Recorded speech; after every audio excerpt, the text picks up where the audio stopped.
우리 하나님은 살아계신데 나는 아무것도 할 수 없는데요, 나를 통해 일하시는 하나님은 멋쟁이 하나님이에요. 오늘 여러분 먼저 여러분 자신이 먼저 변해야 돼요.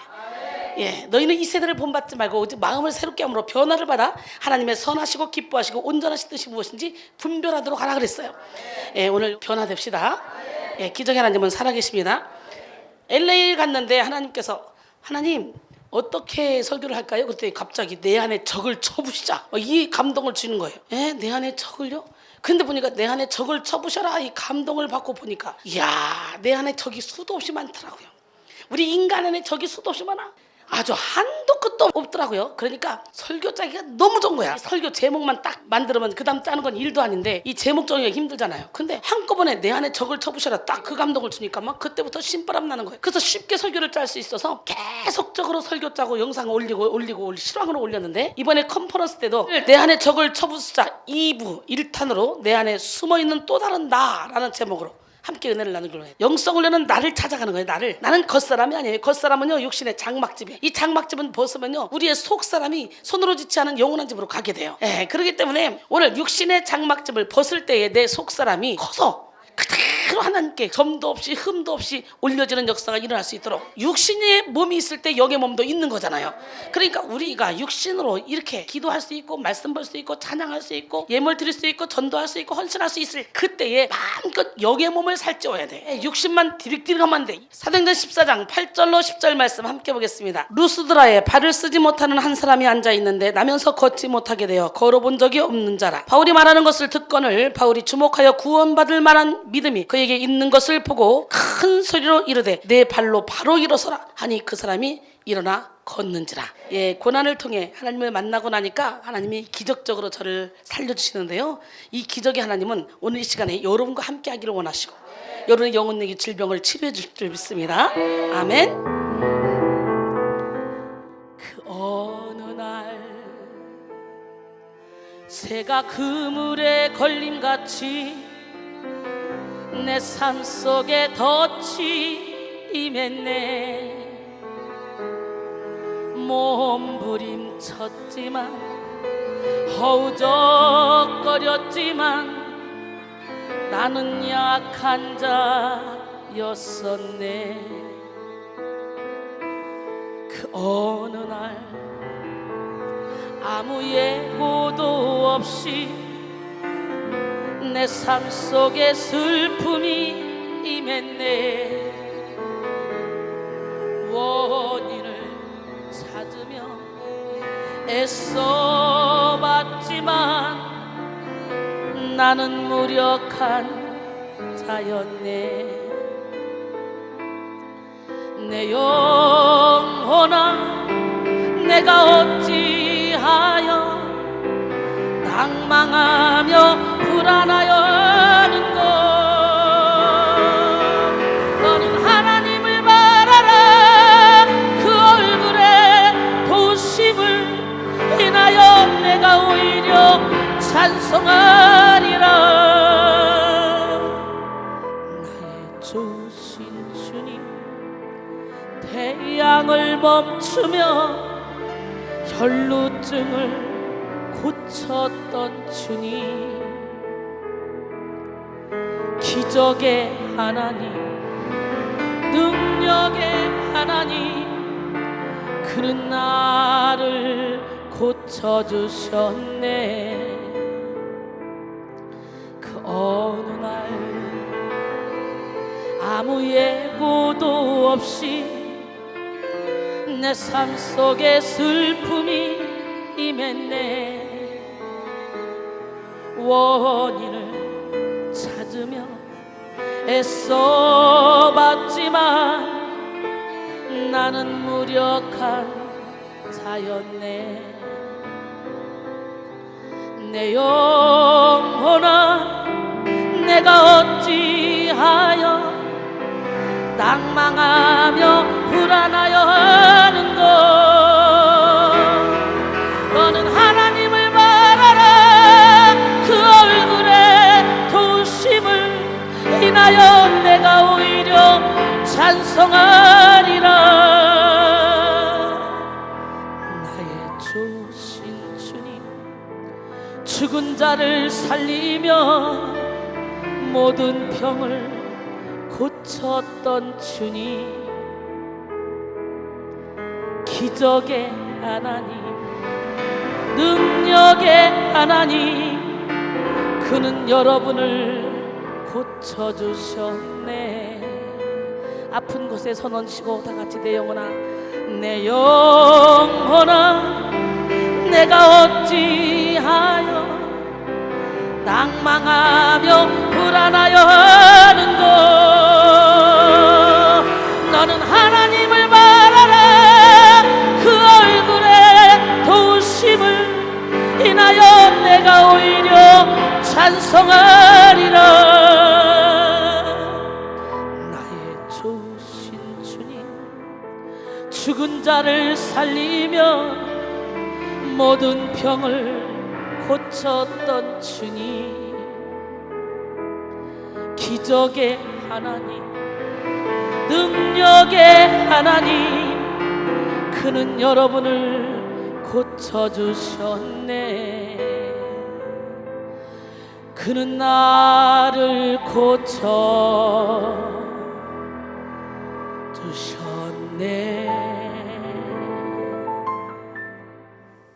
그 기적의 하나님을 만나고 난 저는요, 이제는 고난이 유익이다 이게 아니고 인생이 사흘만 난다, 신바람 난다, 예수를 주인으로 모시면 이 땅에서도 천국이다, 네 안에 평강을 가져라. 우리 주님은 우리에게 평안을 주러 오셨잖아요. 나는 그 주님이 주는 그 참된 평안을 여러분 누리기를 원합니다. 아멘. 나 어느 날 괴로워서 눈물로써 아뢰일 때 주님께서 나의 맘 아시고 위로하여 주셨네. 갈 길 몰라 방황할 때 들려오던 그의 음성, 나를 사랑한다던 그 말씀 위로하며 용기 주네. 너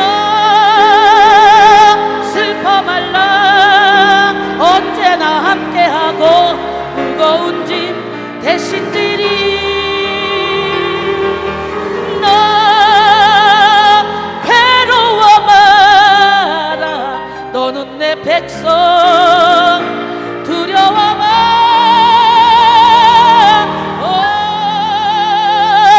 나의 주 평화의 주.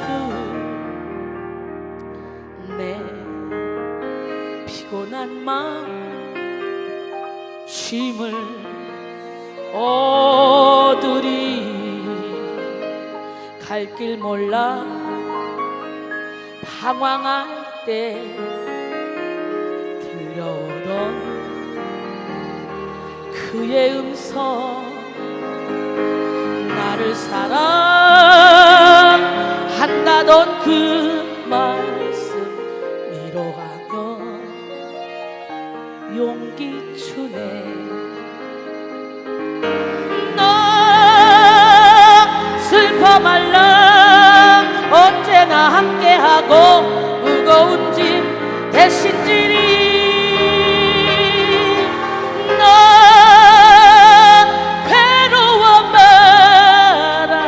너는 내 백성. 두려워 마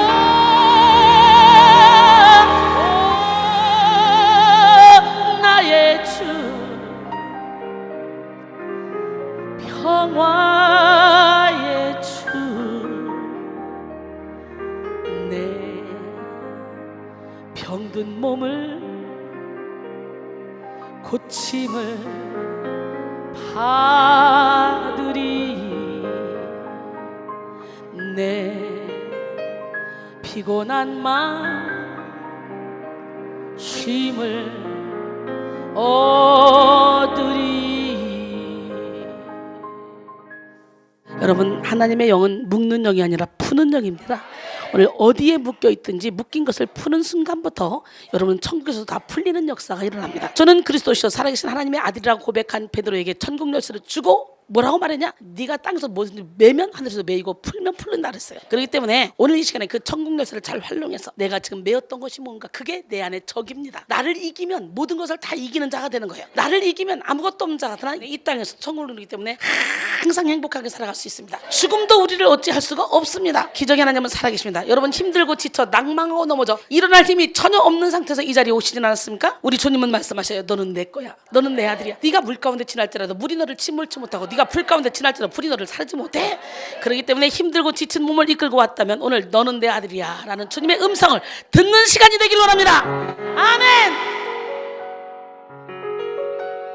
힘들고 지쳐 낭망하고 넘어져 일어날 힘 전혀 없을 때 조용히 다가와 손잡아 주시며 나에게 말씀하시네. 나에게 실망하며 내 자신 연약해 고통 속에 눈물 흘릴 때 못자국 난 그 손길 눈물 닦아주시며 나에게 말씀하시네. 뭐라고? 너는 내 아들이라 오늘날 내가 너를 낳았도다. 너는 내 딸들이라 나의 사랑하는 내 아들이라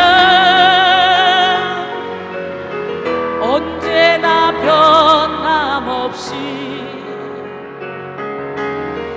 너는 내 아들이라. 나의 십자가 고통 해산의 그 고통으로 내가 너를 낳았으니 너는 내 아들이라. 오늘날 내가 너를 낳았도다. 너는 내 딸들이라. 나의 사랑하는 내 아들이라. 언제나 변함없이 너는 내 아들이라. 나의 십자가 고통 해산의 그 고통으로 내가 너를 낳았으니 너는 내 아들이라. 오늘날 내가 너를 낳았도다. 너는 내 아들이라. 나의 사랑하는 내 아들이라. 할렐루야. 예, 저와 여러분은 주님의 아들이요 주님의 딸이기 때문에 염려 걱정 근심할 필요가 없습니다. 내 안에 숨어있는 또 다른 나를 오늘 발견해야 돼요. 말씀의 빛이 들어가면 죄를 깨닫게 됩니다. 사도 바울이 그러죠.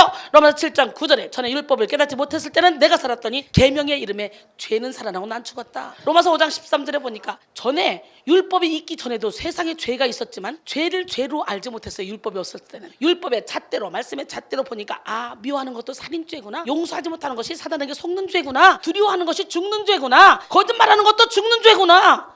도대체 저건 뭔 말이지? 계시록 21장 8절에 보면 두려워하는 자, 살인자, 우상숭배하는 자 막 쭉 해놓고 뒤에 거짓말하는 자, 이 사람들은요 불과 유황이 타는 둘째 못으로 던져진다며. 그렇기 때문에 두려워한다는 것 자체는 내가 하나님을 안 믿는다는 거잖아. 거짓말은 사단의 속성이잖아요. 요한복음 8장 44절에 보면 너희는 거짓의 아비 마귀에게서 났으니 그 아비의 욕심대로 너희도 행하고자 하느니라. 그는 처음부터 살인한 자요 진리가 그 속에 없으므로 진리에 서지 못하고 거짓을 말할 때마다 제 것으로 말하니 이는 그가 거짓말쟁이요 거짓의 아비가 되었습니다 그랬잖아요. 그렇기 때문에 그 사단의 속성을 가지고는 우리는 저 천국에 갈 수 없어요. 우리는 철저히 나는 죽고 예수로 살아야 되는데 그게 쉽습니까? 안 쉬워요. 철저히 하나님의 은혜 안에 거해야만 가능한 거예요. 모든 율법의 완성은 바로 사랑인데 예수님의 사랑의 너비와 길이와 높이와 깊이를 깨닫기만 하면 예수 믿는 것이 신바람 나는 거예요. 예수 믿는 것이 어디에 매이는 게 아니에요. 예수 믿는 것이 어디 결박당하는 게 아니에요. 우리가 예수님께 결박당하기만 하면, 예수님께 매이기만 하면, 오직 사랑의 줄에 매이기만 하면 우리는 신바람 나는 인생을 살게 됩니다. 왜? 우리 주님은 우리를 그냥 속박하는 분이 아니라 우리에게 자유의지를 주시고 마음껏 우리가 주님 안에서 행하며 살기를 원하시기 때문에 나는 여러분 모두가 다 하나님을 아빠 아버지라고 부를 수 있는 기적의 주인공이 되기를 원합니다. 세상 안에는요 세상 사람들 참 많은 사람들, 예수 믿는다고 여기 앉아있는 사람들조차도 자기가 누군지를 모르고 살아. 여러분은 여러분을 압니까? 물어봐요. 너는 너를 아냐? 10길 물속은 알아도 한 길 사람 속은 모른단 말이 있잖아요. 그만큼 사람은 오묘한 거예요. 예, 우리가 잠언 4장 23절에 모든 지킬 만한 것보다 더욱더 내 마음을 지키라. 생명의 근원이 이에서 남이라.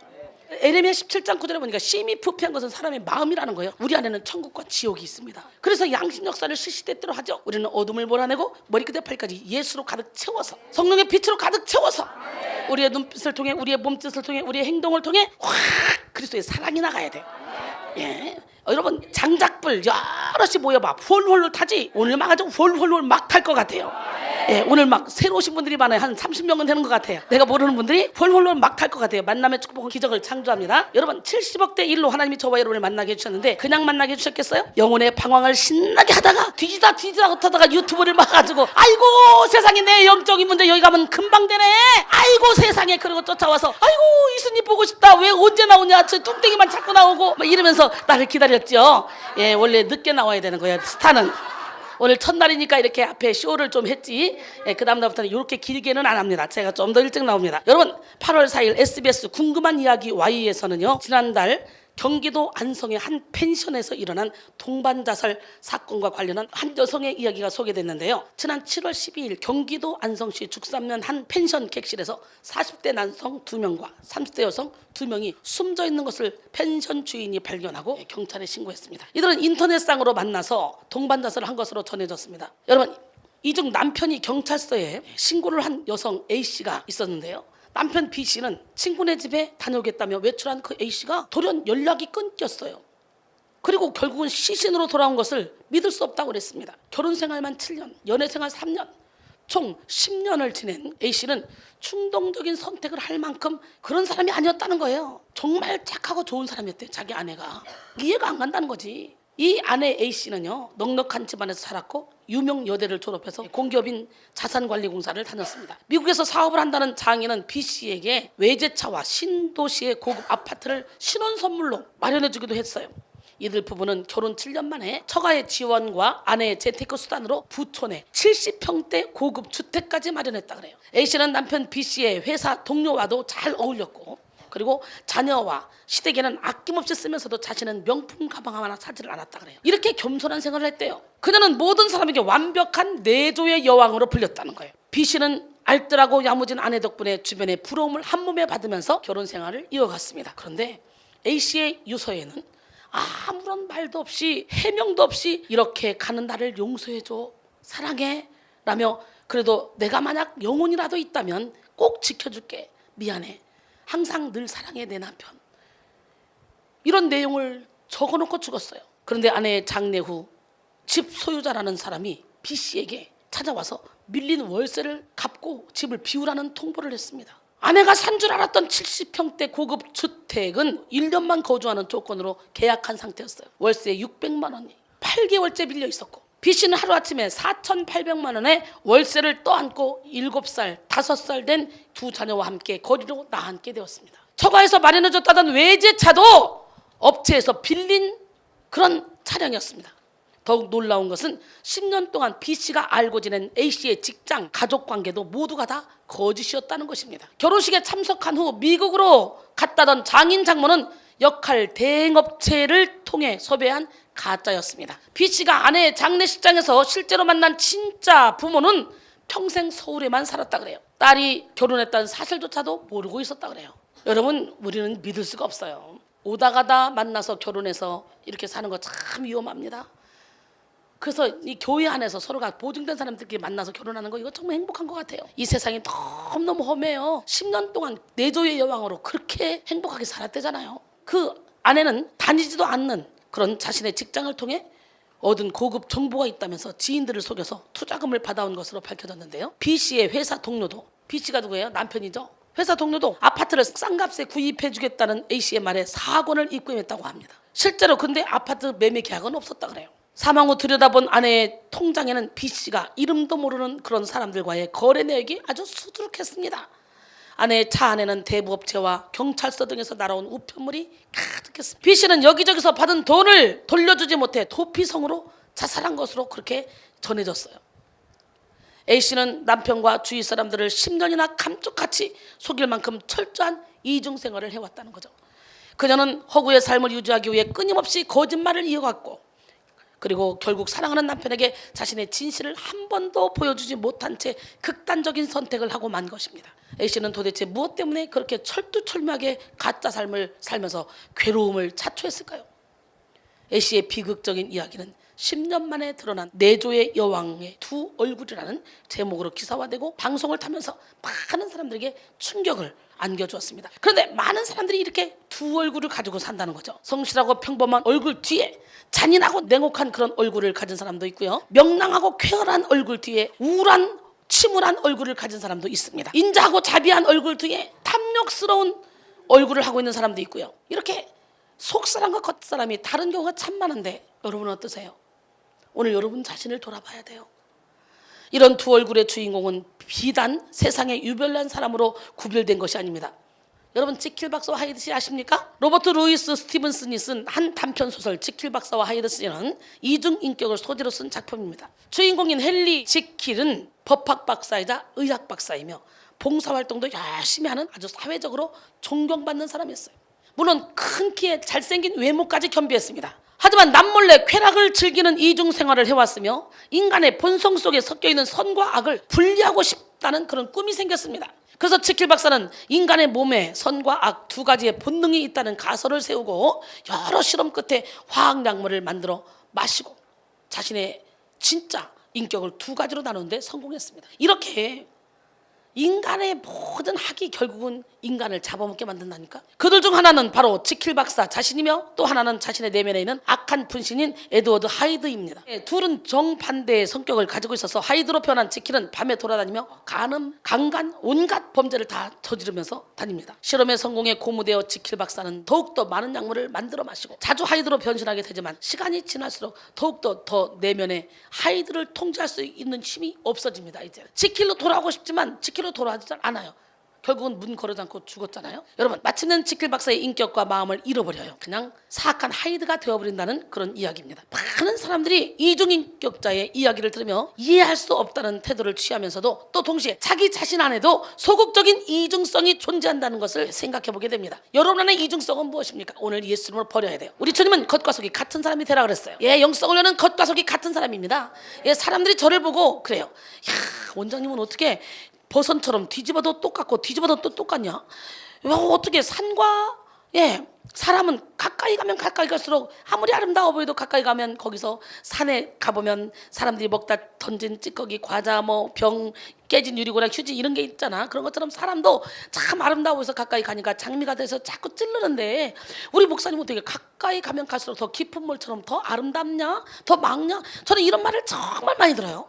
여러분, 이해할 수 없는 그런 태도를 취하면서도 동시에 자신 안에도 소극적인 이중성이 존재한다는 그것을 오늘 이 시간에 생각해 보시고, 때로는 친절하지만 때로는 냉정한 모습, 사랑하면서도 이기적인 모습, 또 착하면서도 악한 모습, 아주 여리면서도 잔인한 모습, 그 모습이 공존하는 여러분 자신을 보게 될 거예요. 우리나라는 신앙인들이 이중성의 모습을 보여주면서 기독교인들이 점점 줄어들고 있습니다. 2016년 한 통계에 의하면 한국 청소년 중에서 3%만이 자신이 기독교인이라고 말했다는 충격적인 설문조사가 나왔어요. 기가 막히잖아요. 이에 대해 서울 노원구의 상계교회 서기론 목사는 우리나라 청소년 숫자가 약 200만 명인데 그중에 7만 6천 명, 그러니까 3.8% 정도만 예수를 믿는다고 합니다. 선교학에서 보통 복음화율이 3% 미만이면 미전도 종족이라고 하는데 그만큼 지금 상황이 심각하다는 거예요. 우리나라가. 대한민국 국민의 약 30%가 기독교인이라는데 3%의 청소년만이 자신이 기독교인이라고 말했다면 대부분의 청소년이 실제로는 예수를 믿고 있지 않다는 뜻이 되기 때문에 아주 심각하죠. 근데요, 기독교 청소년들이 신앙을 저버리는 가장 큰 이유가 있대요. 그건 뭐냐? 바로 부모의 신앙의 이중성 때문에. 교회에서 보이는 부모들의 모습과 가정에서 보이는 이 부모들의 모습 사이에 괴리를 보면서 청소년들이 실망감에 빠져서 부모들의 신앙까지도 다 저버리게 된다는 거예요. 여러분의 자녀는 어떻습니까? 여러분의 가정은 어떻습니까? 크리스천들 삶의 이중성에 실망하는 것은 비신자들도 마찬가지입니다. 믿는 사람들의 모습 속에서 많은 사람들이 예수 믿는 자와 믿지 않는 자와 차이를 느끼지 못해요. 오히려 믿는 자들이 더 이기적이고 말만 잘해, 말만. 입만 살아가지고. 그렇기 때문에 사람들은 예수님에게 매력을 느낄 수 없어요. 예수를 믿어야 될 이유를 발견하지 못합니다. 우리는 빛의 사명을 감당해야 돼요. 소금의 사명을 감당해야 돼요. 빛과 소금의 칼을 감당하여 많은 사람들이 여러분의 착한 행실을 보고 하나님께 영광을 돌리게 하라고 마태복음 5장 14절로 16절은 말씀하십니다. 사실 성경은요, 창세기부터 인간의 이중성에 대해서 말하고 있습니다. 처음 인간의 시작은 하나님의 형상과 모습을 닮은 아주 아름다운 축복받은 모습이었죠. 그런데 아담과 하와가 선악과를 따먹은 후, 범죄한 후 축복으로만 가득했던 그런 인간에게 저주가 임하기 시작했죠. 누가 너에게 이 선악과를 먹으라고 그랬냐? 당신이 하나님이 내게 주신 저 여자에게 누가 먹으라겠냐? 뱀! 책임 전가하기 시작하죠. 내 뼈 중에 뼈요 살 중에 살이라 했던 그런 하와에게 당신이 내게 준 저 여자라는 거예요. 하나님을 원망하고 있는 거예요. 그때부터 책임 전가가 시작됐죠. 그래서 저는 여기서 무슨 일이 있을 때 다 내 탓입니다. 내 탓입니다. 근데 그게 아니라 다 뭐든지 네 탓이야, 네 탓이야. 책임 전가하는 게 다 여러분 아담과 하와의 범죄 이후에 어둠의 영에 확 사로잡혀서 아담과 하와를 닮아서 그런 거야. 부모 닮아서. 그래서 입만 벌리면 책임 전가하는 거예요. 다 남 탓하는 거예요. 오늘 예수 이름으로 남 탓하는 걸 다 버리시고 모든 것은 다 내 탓입니다. 아멘. 더더구나 예수 안에 들어온 여러분은요, 다 하나님의 섭리 가운데 있어요. 그렇기 때문에 좋은 일이든 나쁜 일이든 하나님이 우리에게 축복을 줄 때 그냥 쫙 축복의 보따리를 던져주면 좋겠는데 고난의 보따리가 떨떨떨떨 많아서 자 깊은 곳에 축복을 던져주더라고. 이 고난의 보따리를 막 풀어야 도대체 이 고난이 언제 끝날까 싶을 정도로 고통스럽게 막 풀다 보면 어느 순간에 축복의 씨가 딱 떨어져 나와. 예, 저에게 영적인 고난이 없었다. 죽고 싶은 그런 고난이 없었다. 영적인 고난 때문에 막 이상한 소리가 쉬쉬쉬. 그리고 막 어떤 이상한 형체를 몰고 와서 막 내 목을 졸려 죽이려고 그러고 숨이 끊어지면 놓고 가고 막 이러니 단 하루만 편하게 살다 죽었으면 좋겠다. 저는 예수를 믿을 사람이 아니거든. 세상을 너무 좋아했거든요. 그런데 그 영적인 고난 때문에 정말 단 하루만 살다가 죽었으면 좋겠다 했더니 세상에 그 고난의 터널을 뚫고 나오니까 세계적인 영적인 거장이 돼가지고 가는 곳마다 오는 곳마다 저를 너무 좋아해. 영적으로 눈은 떴는데 이걸 해결하지 못하는 사람들이 얼마나 많습니까? 그들의 문제를 쉽게 해결해 줄 수 있는 그런 능력이 생겨버린 거예요. 어떤 책도 어떤 목사님들도 할 수 없는 그런 영적인 비밀을 알게 하셨어요. 고난이 크면 클수록 영광도 크다 그랬잖아요. 도저히 인간의 힘으로 풀리지 않을 것 같은 거 여기 와서 하나님을 만나기만 하면 다 풀려버려. 순식간에 쫙 풀려버려. 기적의 하나님은 누구 하나님? 예, 이제 자꾸 아담과 하와가 핑계를 대니까 하나님이 그들에게 벌을 주죠. 창세기 3장 14절로 19절 여호와 하나님이 뱀에게 이르시되 내가 이렇게 하였으니 내가 모든 가축과 들의 모든 짐승보다 더욱 저주를 받아 배로 다니고 살아있는 동안 흙을 먹을지니라. 내가 너로 여자와 원수가 되게 하고 내 후손도 여자의 후손과 원수가 되게 하리니 여자의 후손은 내 머리를 상하게 할 것이요 너는 그의 팔꿈치를 상하게 할 것이니라 하시고 또 여자에게 이르시되 내가 내게 임신하는 고통을 크게 더하리니 내가 수고하고 자식을 낳을 것이며 너는 남편을 원하고 남편은 너를 다스릴 것이니라. 아담에게 이르시되 내가 내 아내의 말을 듣고 내가 먹지 말라 한 나무의 열매를 먹었은즉 땅은 너로 말미암아 저주를 받고 너는 내 평생에 수고하여야 그 소산을 먹으리라. 땅이 내게 가시덤불과 엉겅퀴를 낼 것이라. 내가 먹을 것은 밭의 채소인즉 내가 흙으로 돌아갈 때까지 얼굴에 땀을 흘려야 먹을 것을 먹으리니 내가 그것에서 취함을 입었음이라. 너는 흙이니 흙으로 돌아갈 것이니라 하시니라. 여기서 보니까 너는 흙이니 흙으로 돌아가라. 뱀에게 저주를 받아서 너는 배로 다니고 너는 종식토록 흙을 먹어라. 그러면 우리가 뭐야? 뱀밥이네. 맞지? 죄 지은 올해는 뱀밥이야. 제가 지금 그걸 처리하고 있는 거예요. 여기서 은혜 받다 보면 여러분의 몸에서 뱀이 꿈틀거리고 나가는 걸 느껴. 뱀이 수도 없이 많이 꿈틀거리는 걸 온몸으로 느껴. 많은 사람들이 말합니다. 예수 믿는 사람 속에 무슨 귀신이 있고 무슨 뱀이 있고 무슨 그런 게 있냐. 죽기 살기 왜 필요하냐. 완전히 맹인들이에요. 근데 심각해요. 전통 신학을 하는 그런 전통적인 교단에서도 그렇게 이 영적인 세계를 부인하는 그런 교단이 많이 있죠. 영적으로 눈을 떠봐요. 회칠한 무덤이 제껴져 봐요. 네 안에는 죽은 사람의 뼈와 모든 더러운 것이 가득하다. 분명히 마태복음 23장 27절에 주님이 말씀하셨잖아. 그래놓고 33절에 보니까 뱀들아 독사의 새끼들아 너희가 어떻게 지옥의 판결을 피하겠느냐 그랬잖아. 그러니까 말씀의 빛을 받고 마음가짐으로 찢어지고 나면 우리의 영혼이 깨어나기만 하면 우리 몸에서 살고 있는 이 어둠의 영들을 온몸으로 느끼는데, 그러니까 기도 많이 한 분들이 기존 교회에 정착을 못하는 이유가 그거란 말이지. 분명히 내 몸에서 뭔가 역사가 일어나는데 그런 거 없다는 거예요. 너 광신자라는 거예요. 너 정신병원에 가라는 거예요. 너 좀 이상하다는 거예요. 그래서 기도를 많이 해서 가시게 옷을 벗으면 우리 안에 있는 어둠들이 막 올라오면서 그런 싸움이 들어간단 말이죠. 이때 이 싸움만 잘 치르게 지도를 해주면 그 사람들은 영적인 안내자가 되는 거예요. 근데 그 싸움을 싸워야만 우리는 참된 그리스도인이 될 수 있지. 그렇다면 혼적인 예배로 머물러 버려요. 혼적인 예배만 머무르면 아무리 열심히 신앙생활해도 항상 옛날의 나로 다시 돌아가 3박 4일만 지나면 수도 없이 결단해도 안 변해. 근본적으로 나의 그 깊은 영혼, 그 속사람을 변화시켜야 되는 거예요. 그 일을 제가 지금 하고 있어요. 할렐루야. 예, 그렇잖아요.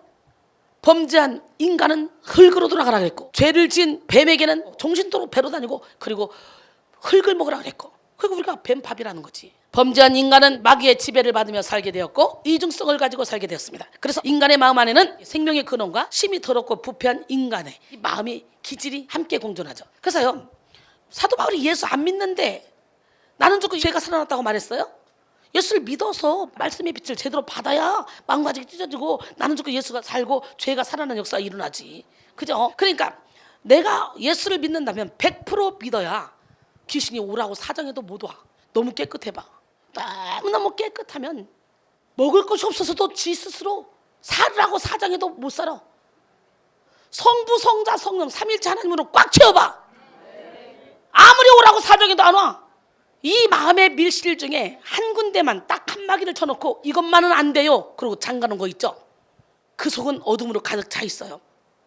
근데요, 이 어둠은 어둠을 계속 불러들이게 돼 있어. 그러니까 그 영혼의 밀실 안에 이것만은 안 돼요 하는 그거를 깨부셔버리자고. 그게 내 안의 적이야. 내 안의 적을 깨부셔버리고 그 안에 빛으로만 가득 채워봐요. 이 땅에서도 천국을 누리고 삽니다. 천국은 여기 있다 저기 있다가 아니고 바로 여러분의 마음속에 있고, 하늘나라는 먹고 마시는 것이 아니고 오직 성령 안에서 의와 평강과 희락입니다. 할렐루야. 우리 하나님은 누구 하나님? 예, 여러분 가정교육의 가장 좋은 교육은 뭐냐? 부모님들이 모범을 보이는 거예요. 엄마 아빠 교회 다닌다고 저렇게 장로님이고 목사님인데 맨날 부부싸움 하고 맨날 문제 일으키고 욕심 부리고, 아유 아니야 나 교회 안 갈래. 예, 이래서 자식들이 안 간다는 거지. 본을 보이길 원합니다. 예, 우리 성민이는, 우리 아들은 낳자마자 엄마가 이러고 돌아다니는데, 아까 이거 찬양할 때 똥똥한 아들 내 아들이에요. 늦둥이. 우리 그 아들이 엄마 나 목사님 될래요 그래. 넌 공부 잘하니까 일반 대학교 가서 네가 전공을 살리고 그리고 대학원을 와라. 예, 꼬셔가지고 일반대에 갔는데, 우리 하나님은 살아계십니다. 우리는 정말 천국입니다. 내가 360을 이루고 다녀도 우리 집은 열매가 너무너무 좋아요. 예, 그래서 로마서 7장 18절로 24절까지 보면 아주 사도 바울이 탄식하는 말씀이 나오죠. 내 속 곧 내 육신에 선한 것이 거하지 아니한 줄 아노니 원함은 내게 있으나 선을 행하는 것은 없노라. 내가 원하는 바 선은 행하지 아니하고 도리어 원하지 아니하는 바 악을 행하는도다. 만일 내가 원하지 아니하는 그것을 하면 이를 행하는 자는 내가 아니요 내 속에 거하는 죄이니라. 그러므로 내가 한 법을 깨달았느니 곧 선을 행하기 원하는 나에게 악이 함께 있는 것이라. 이 지금 사도 바울이 안 믿는 사람이에요? 믿는 사람이니까 이런 갈등이 있는 거예요. 근데 교회에서 예수 믿는 사람 속에 귀신이 어딨냐 막 이렇게 말하잖아요.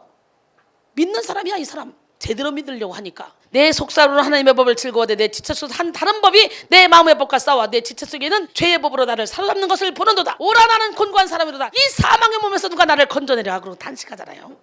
우리는 이 과정을 겪어야 돼요. 죄가 살아났다 뭡니까? 요한일서 3장 8절에 보니까 죄를 지는 자는 마귀에게 속하니 마귀는 처음부터 범죄합니다. 하나님의 아들이 나타나신 것은 마귀의 일을 멸하려 하십니다. 이렇게 죄로 말미암아 인간은 이중적인 존재가 됐는데요. 그래서 아담 하와의 아들인 가인은 하나님께 제사를 드리는 거룩한 행동을 하면서도 시기심으로 동생 아벨을 죽이는 그런 살인자의 모습을 보이잖아요. 믿음의 조상 아브라함도 굳건한 믿음과 순종의 모습을 보여줬다가 애굽에 가는데 자기 아내가 너무 이뻐서 아무래도 자기를 죽일 것 같은 거야. 그래가지고요 바로왕 앞에서 그랄왕 앞에서 누이라고 속였어요. 그랬더니 아브라함의 아들 이삭도 정말 온유하고 순종의 모습을 보이다가도 아버지와 동일하게 자신의 목숨을 위해서 그랄에 가서 자기 누이라고 이렇게 비겁한 말로 속입니다. 아이고 얼마나 이뻤으면 그럴까? 나처럼 이뻤을까? 하나님의 마음에 합한 자라고 칭찬받았던 다윗도 예외가 아닙니다. 그는 어릴 때부터 성실하게 양을 치는 목동으로 살면서 하나님을 사랑하고 찬양했던 사람이지만 그의 마음속에도 음행하고 자신의 잘못을 덮기 위해 무죄한 사람을 죽일 수 있는 잔인함이 있었다는 거예요. 우리 인간 안에는 이렇게 아주 추악하고 잔인하고 무서운 치사한 것들이 있다는 거예요. 오늘 이거 몰아내자고. 아멘? 그래서 다윗은 이렇게 기도하죠. 여러분들도 그렇게 기도할까요? 시편 139편 23절로 24절 시작. 하나님이여 나를 살피사 내 마음을 아시며 나를 시험하사 내 뜻을 아옵소서. 내게 무슨 악한 행위가 있나 보시고 나를 영원한 길로 인도하소서. 할렐루야.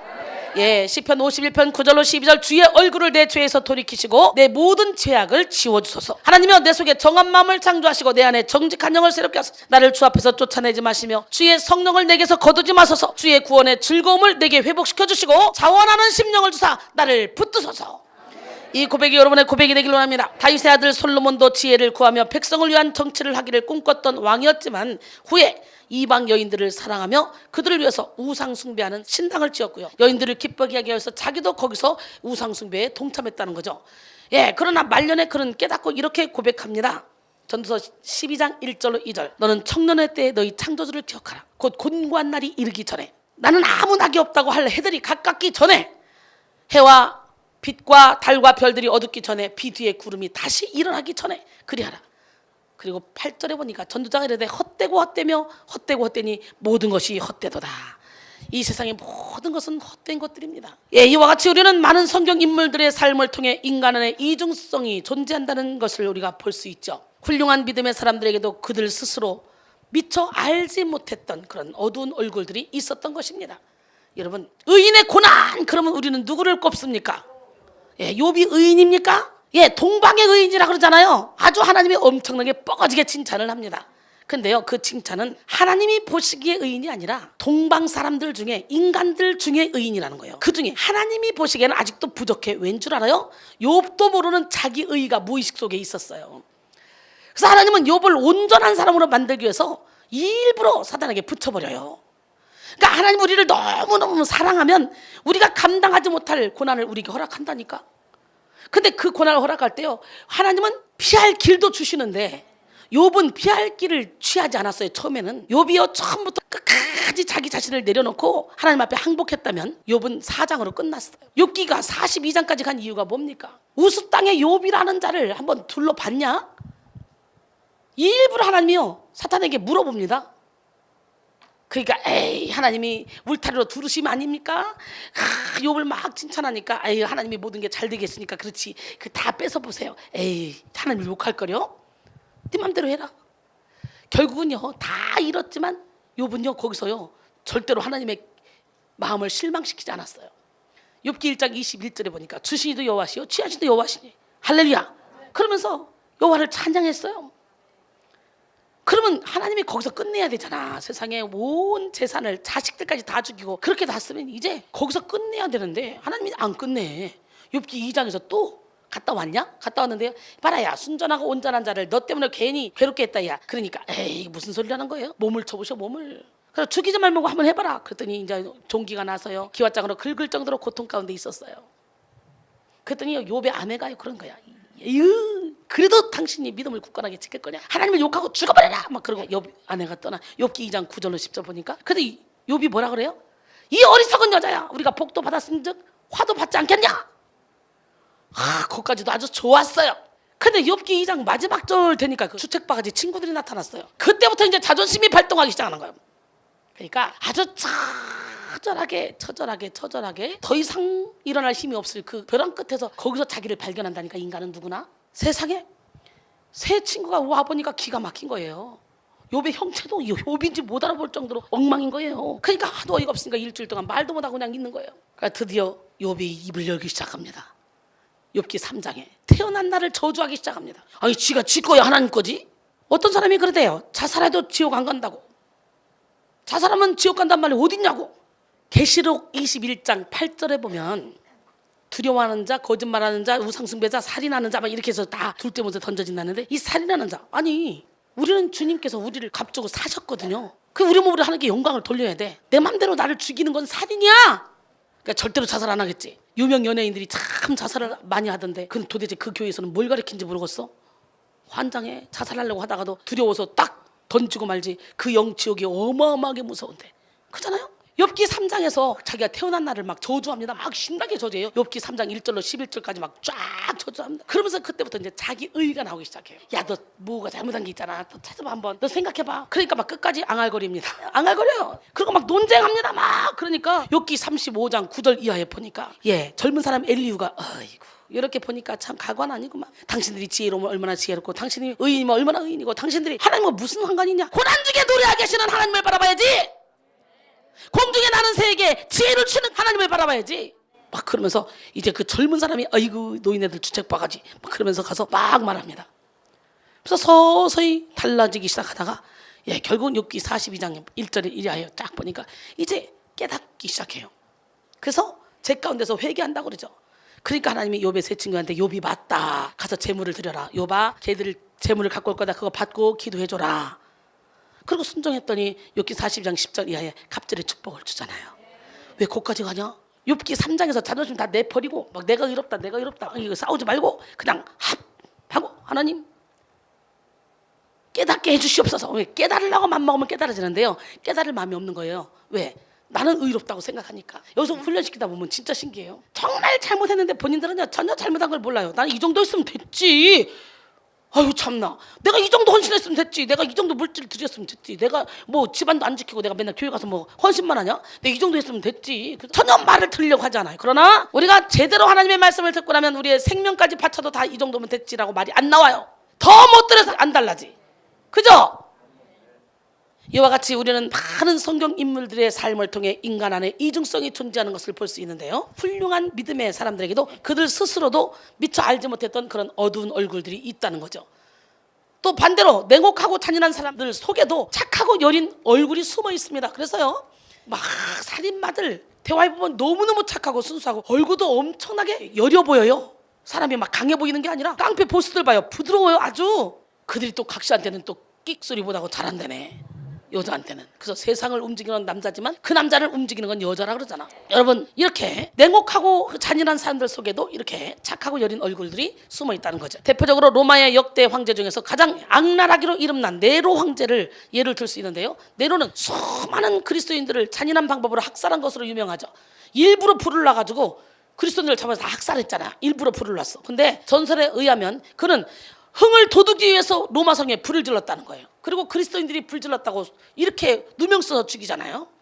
게다가 네로는 자신의 아내와 어머니까지 죽이는 그런 비인간적인 그런 모습을 보인 사람입니다. 그런 네로에게 이런 일도 있었습니다. 네로가 처음 황제가 된 후 결제 서류를 받았는데 그 내용이 어떤 사람을 사형시키기 위해서 황제의 인준을 얻으려는 그런 내용이었습니다.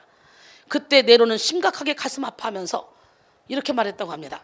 아, 내가 어떻게 이 사람을 죽이라고 사인을 할 수 있겠는가? 차라리 내가 이 글을 몰랐다면 더 좋지 않았을까?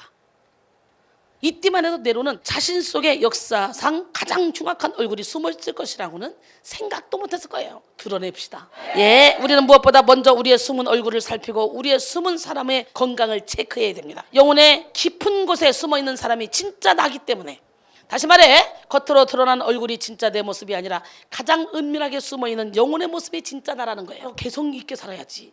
재미없어 그러면 다 똑같으면 뭔 재미냐.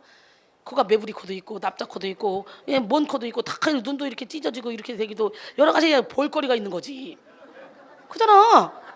아니 꽃도 다 장미꽃이면 뭐가 이쁘냐? 다 백합이면 뭐가 이뻐? 채송화, 봉숭아, 호박꽃, 반딧불꽃 같이 다 그래야 이쁜 거지. 그치? 그런 의미에서 나 얼마나 예뻐? 저의 몸은 눈이 제일 징크스거든요. 눈이 제일 못생겼어요. 그래가지고 눈이 제일 징크스인데 너무 신기한 것은요, 제 눈이 이쁘다는 소리를 너무 많이 들어요. 여러분, 제 눈 이뻐? 제가 설교하고 내려가면요, 눈에서요 막 보석같이 빛난대요. 눈이 반짝반짝반짝한데요. 그게 느껴져요? 지금도 막 그런 느낌이 드네. 막 반짝반짝반짝해. 우리의 영혼의 창은 마음이고 마음의 창은 눈이거든요. 얘 마음의 상태가 눈빛으로 나와. 그냥 막 눈만 이렇게 크다 그래서 눈이 이쁜 눈이 아니라니까. 영혼이 이뻐야 눈이 이쁜 거야. 눈빛이 이뻐야 돼. 눈빛이. 여러분, 진짜 나는 이 겉사람이 아니야. 이 겉사람은 그냥 장막집이야. 그러니까 뭐 이게 찢어졌든 뭐 망개졌든 뭐 코가 이렇게 됐든 관계없어. 그게 중요한 게 아니야. 우리 속사람이 중요하지. 근데 이 겉사람이 자연스럽게 확 나가서 이렇게 당당하게 말할 수 없을 정도로 외모가 너무 심하게 아니다. 그래서 막 내 스스로 막 위축된다. 그렇다면 예쁘게 해서 그냥 당당하게 갈면 속사람도 커지잖아. 영성훈련은 나를 찾아가는 거예요. 너무나 많은 사람들이 상처를 통해 가시게 옷을 많이 입다 보니까 자기가 누군지도 모르고 살아간다는 거지. 속사람이 병들고 약해졌을 때 우리의 삶의 이중성은 더욱더 심화되고, 이중성이 강하면 강할수록 우리의 인생은 마귀에게 속박당한 채 불안하고 부자연스러운 억지스러운 삶이 되고 맙니다. 영성훈련은 우리의 속사람을 강건케 함으로 겉과 속이 같게 하는 그런 일을 하는 거예요. 겉과 속이 같은 삶을 살게 만드는 거예요. 우리는 속사람을 강건하게 해야 돼요. 고린도서 4장 16절로 18절, 그러므로 우리가 낙심하지 아니하노니 우리의 겉사람은 낡아지나 우리의 속사람은 날로 새로워지도다. 우리가 잠시 받는 환난에 경한 것이 지극히 크고 영원한 영광에 중한 것을 우리에게 이루게 함이니, 우리가 주목하는 것은 보이는 것이 아니요 보이지 않는 것이니 보이는 것은 잠깐이요 보이지 않는 것은 영원함이라. 할렐루야. 우리의 숨은 사람이 진리로 말미암아 강건하게 되면 우리는 진정 자유한 삶을 살게 됩니다. 예, 에베소 3장 16절로 19절, 그의 영광의 풍성함을 따라 그의 성령으로 말미암아 너희 속사람을 능력으로 강건하게 하시오며 믿음으로 말미암아 그리스도께서 너희 마음에 계시게 하시옵고, 너희가 사랑 가운데서 뿌리가 박히고 터가 굳어져서 능히 모든 성도와 함께 지식에 넘치는 그리스도의 사랑을 알고 그 너비와 길이와 높이와 깊이가 어떠함을 깨달아 하나님의 모든 충만하신 것으로 너희에게 충만하게 하시기를 구하노라 그랬어요. 속사람을 강건하게 한다는 것은 속사람을 사랑과 성령의 충만으로 가득가득 채우는 것입니다. 이사야 26장 3절에 주께서는 심지가 견고한 자를 평강하고 평강하도록 지키시리니 이는 그가 주를 신뢰함이라 그랬어요. 나에겐 알 수 없는 사랑 어디서 생겨나는지, 지금도 알 수 없는 강하고 따뜻한 사랑, 누가 나를 미워한다 하여도 주님의 도움 때문에 일어설 수 있어요. 아멘. 나에겐 알 수 없는 힘 어디서 생겨나는지, 지금도 알 수 없는 강하고 담대한 힘 어디서든 쓰러진다 하여도 주님의 도움 때문에 일어설 수 있어요. 아멘. 나에게 알 수 없는 사랑 어디서 생겨나는지 지금도 알 수 없는 강하고 따뜻한 사랑 누가 너를 미워한다 하여도 주님의 도움 때문에 사랑할 수 있어요. 아멘이십니까? 예, 바울은 우리의 겉사람은 후패하나 속사람은 날로 새롭다고 이렇게 하면서 환난 속에서도 기뻐하는 신앙인의 자세를 가졌습니다. 그래서 바울이 기도하는 바 강건하게 되길 바라는 대상은 구체적으로 교인들의 속사람입니다. 저와 여러분의 속사람이 강건하기를 원한다는 거예요. 이 속사람은 인간의 내적 본성을 구성하는 부분이고 성령께서 임재하시는 자리이며 전인격적인 변화를 주도하는 곳입니다. 오늘 이 시간에 이 속사람이 진짜 나라는 걸 다시 한번 깨닫고 여러분의 영과 혼과 몸이 주어질 그날에 흠없게 보존되기를 원합니다. 아멘. 평강의 하나님이 너희를 거룩하게 하시고 아멘. 온 몸과 영혼이 주 오실 그날에 흠없길 원하노라. 항상 기뻐라, 항상 기뻐하라, 쉬지 말고 기도하라, 범사에 감사하라. 이는 예수 안에서 너희에게 향하신 하나님 뜻이니라. 그날이 도적같이 이룰 줄 너희는 모르느냐. 늘 깨어있으라 잠들지 말아라, 주님과 동행하라. 아멘. 항상 기뻐하라, 쉬지 말고 기도하라, 범사에 감사하라. 이는 예수 안에서 너희에게 향하신 하나님 뜻이니라. 아멘. 예. 속사람을 강건하게 하기 위해서는 우리는 예수님께 뿌리를 깊이 내려야 돼요. 골로새 2장 6절로 7절. 그러므로 너희가 그리스도 예수를 주로 받았으니 그 안에 생하되 그 안에 뿌리를 박으며 세움을 받아 교훈을 받은 대로 믿음에 굳게 서서 감사함을 넘치게 하라 그랬어요. 예, 소설가인 최인석 씨는 자기의 내면의 모습을 소설로 썼는데요. 그 제목이 내 안에 악어가 산다 라는 제목입니다. 최인석 씨가 그린 자신의 내면은 괴물이었습니다. 아무도, 심지어는 가장 가까운 가족도 배우자도 알지 못하는 흉측한 모습의 또 다른 자아였습니다. 여러분의 속사람은 어떤 모습입니까? 혹시 여러분의 내면도 온갖 육체의 일이 튀어나오는 악어와 같은 그런 괴물은 아닙니까? 갈라디아서 5장 19절로 21절 보니까 육체의 일은 분명하니 곧 음행과 더러운 것과 호색, 우상숭배, 추술, 원수 맺는 것, 분쟁, 시기, 분냄, 당지는 것, 분열함, 이단, 투기와 방탕함, 술 취함, 이런 것들인데요. 전에 너희에게 경계한 것처럼 이런 일을 행하는 자들은 하나님의 나라를 유업으로 받을 수 없느니라 그랬어요. 할렐루야. 예, 마가복음 7장 21절로 23절 보니까 속에서 곧 사람의 마음에서 나오는 악한 생각, 곧 음란, 도둑질, 살인, 간음, 탐욕, 악독, 속임, 음탕, 질투, 비방, 교만, 우명, 이런 것들이 사람의 속에 나서 사람을 더럽힌다 그랬어요. 이 시간 여러분의 숨은 사람에 집중하시기 바랍니다. 아무도 보지 못하는 여러분의 영혼의 밀실 안에서 여러분의 속사람은 어떤 표정을 짓고 있습니까? 누구에게도 말하지 못하는 여러분의 숨은 그런 마음은 무엇입니까? 여러분의 인생에 위기가 찾아왔을 때, 가장 힘겹고 어려운 순간을 맞을 때 여러분의 진심은 무엇을 말하고 있습니까?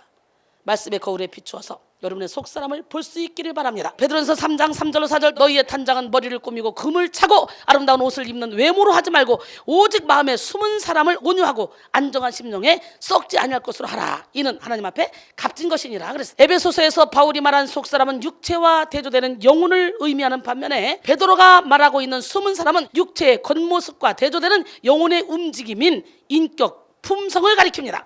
즉 베드로는 그리스도인들이 외적인 것에만 집착해서는 안 되고 그리스도를 믿음으로 말미암아 그와 연합된 자들로서 예수님을 닮은 인격과 성품을 갖추어야 된다고 말하고 있는 것입니다. 베드로는 마음에 숨은 사람을 온유하고 안정한 심령에 썩지 아니할 것으로 하라고 이렇게 했는데요. 온유는 친절한, 부드러운, 자상한이라는 의미를 가집니다. 즉 거친, 딱딱한, 폭력적인, 화가 난이라는 말들과 대조되는 용어죠. 그리고 안정하다라는 것은 외부에서 일어나는 어떤 일에도 흔들리지 않는 그런 편안함으로 단장해야 된다는 그런 의미가 있습니다. 즉 외모도 중요하지만 하나님 앞에서는 우리의 성품과 인격이 얼마나 단장되었느냐가 더 중요하다는 거예요. 하나님은 우리의 중심을 보기 때문에 오늘 시간에 여러분의 성품과 인격이 변화되기를 원합니다. 예, 먼저 사람 돼야 돼요. 사람. 인격이 되지 않았는데 은사를 받아봐, 능력을 받아봐. 예, 사람들 주머니 들기 바쁘고 사람들 영혼 죽이기 바쁩니다. 자기 기분대로 예언합니다. 그 영혼들 다 죽입니다.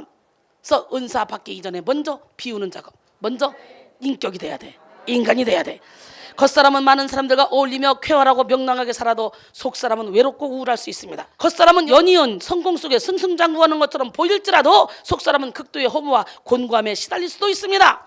겉사람은 거룩하고 완벽하게 보여도 속사람은 사람들의 사랑과 인정에 급급하여 수단과 방법을 가리지 않는 그런 병든 상태일 수도 있습니다. 대부분의 인간이 95% 이상이 다 열등감을 갖고 있다 그래요. 누구나 할 것 없이. 근데 그 열등감 중에 어떤 사람이 가장 큰 열등감을 갖고 있냐? 많이 배운 사람, 지식 수준이 높은 사람일수록 열등감이 강하다는 거예요. 그러니까 우리 고현영이가 자기 친구들은 정신여고에서 전교 1등을 했잖아요. 그러다가 너무너무 어려서부터 공부를 잘하니까 전교 1등을 놓치지 않았어. 고등학교 2학년 때부터 이제 철학에 관심을 갖게 됐고 그때부터 자기도 모르게 세상이 허무하게 생각이 되면서 공부가 안 되고 우울증이 찾아왔어. 그래서 이유 없이 수건을 하루에 3장씩 적시면서 방에서 밤새고 울었다 그러잖아요. 그러니 공부가 되겠어? 그러니까 학교 못 들어가지. 1년 재수해서 이화여대를 들어갔는데 자기보다 공부 못했던 모든 애들은 다 서울대를 갔는데 자기만 이화여대 갔다 이거지. 그것 때문에 우울증이 얼마나 심했는지 몰라요. 삼성그룹에 못 들어가고 웅진그룹에 갔다 이거지. 그것 때문에 또 열등감.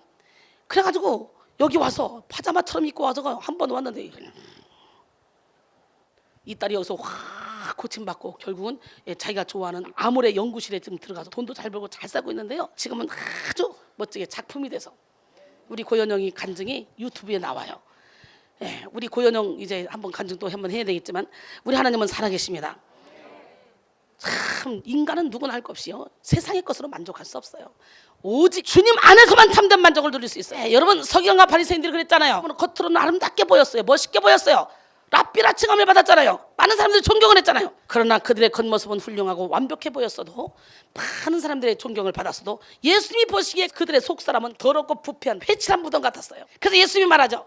마태복음 23장 25절 28절 화 있을진저 외식하는 서기관들과 바리새인들이여 잔과 대접의 겉은 깨끗해야 돼. 그 안에는 탐욕과 방탕으로 가득하게 하는도다. 눈먼 바리새인이여 너는 먼저 안을 깨끗해라. 그러면 겉도 깨끗하리라. 화 있을진저 외식하는 서기관들과 바리새인들이여 회칠한 무덤 같으니 겉으로는 아름답게 보이나 그 안에는 죽은 사람의 뼈와 모든 더러운 것이 가득하도다. 여러분 우리 하나님은 살아계신데 이렇게 우리 바리새인과 서기관들에게 네 안에 죽은 사람의 뼈 모든 더러운 것이 가득하다 해놓고 이와 같이 너희도 이게 문제란 말이야. 이와 같이 너희도 겉으로는 사람에게 옳게 보이되 안으로는 외식과 불법이 가득하도다. 그리고 33절이니까 뱀들아 독사의 새끼들아 너희가 어떻게 지옥의 판결을 피하겠느냐 그랬어요. 하나님의 말씀은 X광선보다 더욱 예리해서 우리의 속사람을 다 드러내십니다. 근데 제가 이 얘기를 하는 하나님의 말씀은 살아있고 활력에서 살날 수 없는 건뭐지 하는데 그때 우리 박찬우 중국 선교사 목사님 아드님 박찬우가 제 몸이 쫙 검이 되더래요. 이 선포를 하는데 근데 푸르스름한 물색감 같은 검인데 이 검이 갑자기 사람들에게 가는데 작은 검으로 바뀌더니 사람들이 입으로 들어갈 때는 싹 다 하트로 바뀌더래요. 할렐루야. 검을 받으라. 옛날에 내가 이거 설교하면서 검 받으셔 그러면요 진짜 하늘에서 쫙 검이 하늘이 열면서 척척척척 떨어져. 그럼 사람들이 그 검을 가지고 확 자기 안에 죄와 막 싸우고 그리고 그 검을 가지고 떼굴떼굴 굴르다가 우울증 고쳐주고 병 고치고 막 이런 역사가 많이 일어났어요. 예, 요즘에도 검 받는 사람 많대. 디모데서 3장 16절 17절 모든 성경 하나님의 감동으로 된 것으로 교훈과 책망과 바르게 함과 의로 교육하게 유익하니 이는 하나님의 사람으로 온전하게 하며 모든 선한 일을 행할 능력을 갖추게 하려 함이라. 우리의 이성만으로는 우리 안에 악한 의도와 부패한 행위를 스스로 파악하지 못할 때가 많이 있습니다. 잠언 16장 2절에 사람의 행위가 자기 보기에는 모두 깨끗하여도 여호와는 심령을 감찰하시느니라. 할렐루야. 예, 로마서 5장 13절 그랬잖아요.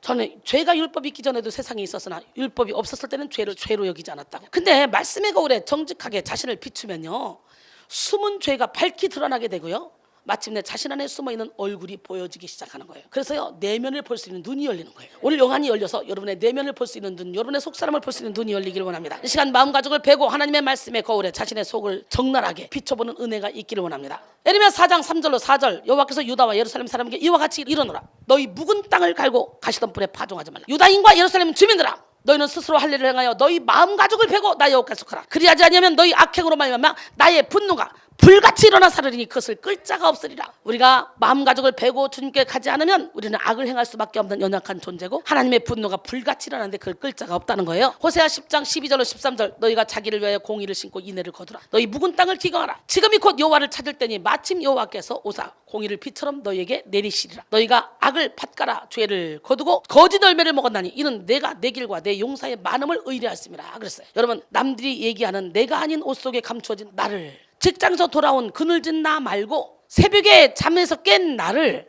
거울 앞에 서면 거울이 돌려주는 나 말고 거울이 바라본 나, 마음에 빗장을 걸린 나 말고 옷 속에 감춰진, 직장에서 감춰진 나조차 나를 보지 못합니다. 이건 아닌데 하며 거울 속에 비춰진 내 모습이 낯설기만 합니다. 자신과 다른 모습의 가면으로 살아온 시간이 너무 길어서 이제는 가면 안에 진짜 얼굴이 무엇인지 잊어버리게 된 것인지도 모릅니다 라는 시가 있어요. 장봉균 씨가 쓴 시. 예수님은 사람이 거듭나지 않고는 하나님 나라를 볼 수가 없다고 말씀하셨습니다. 이는 우리의 숨은 사람이 다시 태어나는 은혜를 받아야만 한다는 말씀이죠.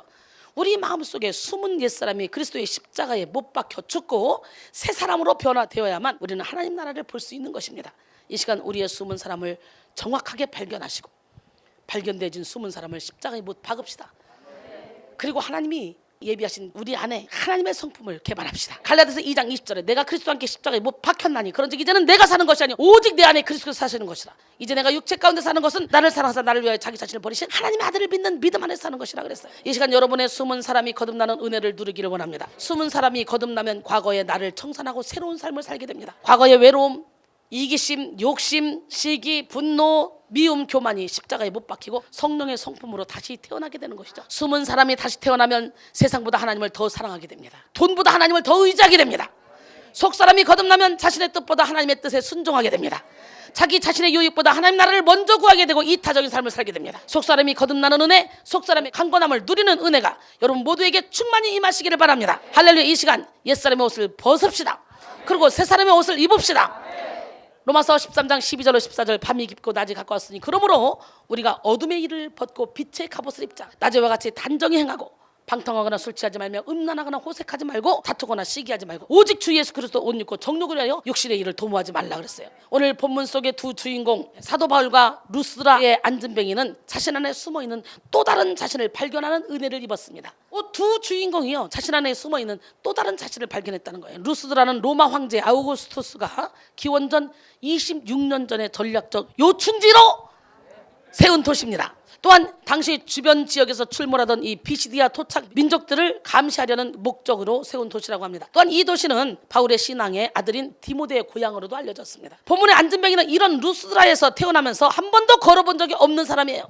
사도행전 14장 8절에 루스드라에 발을 쓰지 못하는 한 사람이 앉아있는데 나면서 걷지 못하게 되어 걸어본 적이 없는지라 그랬죠. 오늘 본문이죠. 걸어본 적이 없는 사람은요 완벽한 절망 속에 놓인 사람을 의미합니다. 한 번도 걸어보지 못한 사람은 발에 힘을 주고 걷는다는 것이 무엇인지 짐작도 못합니다. 그렇죠? 어떻게 걸어야 하는지 알 수도 없습니다. 당연히 자신이 걸을 수 있다는 것은 꿈도 꾸지 못하는 사람입니다. 그야말로 완벽한 체념 속에 나는 원래 이런 사람이야 라고 생각하며 자포자기하며 살아가야 하는 사람이죠. 그런 늘 남들보다 한참 낮은 곳을 보며 자유롭지 못한 움직임에 사람들의 동정과 편견 속에서 엄청난 상처를 안고 살아왔어야 했습니다. 자신은 물론이고 그의 주변에 있는 사람들이나 아니면 부모님이나 가족들 또한 그가 안진뱅이라는 사실 때문에 참 많은 아픔을 겪었을 것입니다. 그리고 그는 실제로 서기 위해서 온갖 노력도 기울여 보기도 했을 것입니다.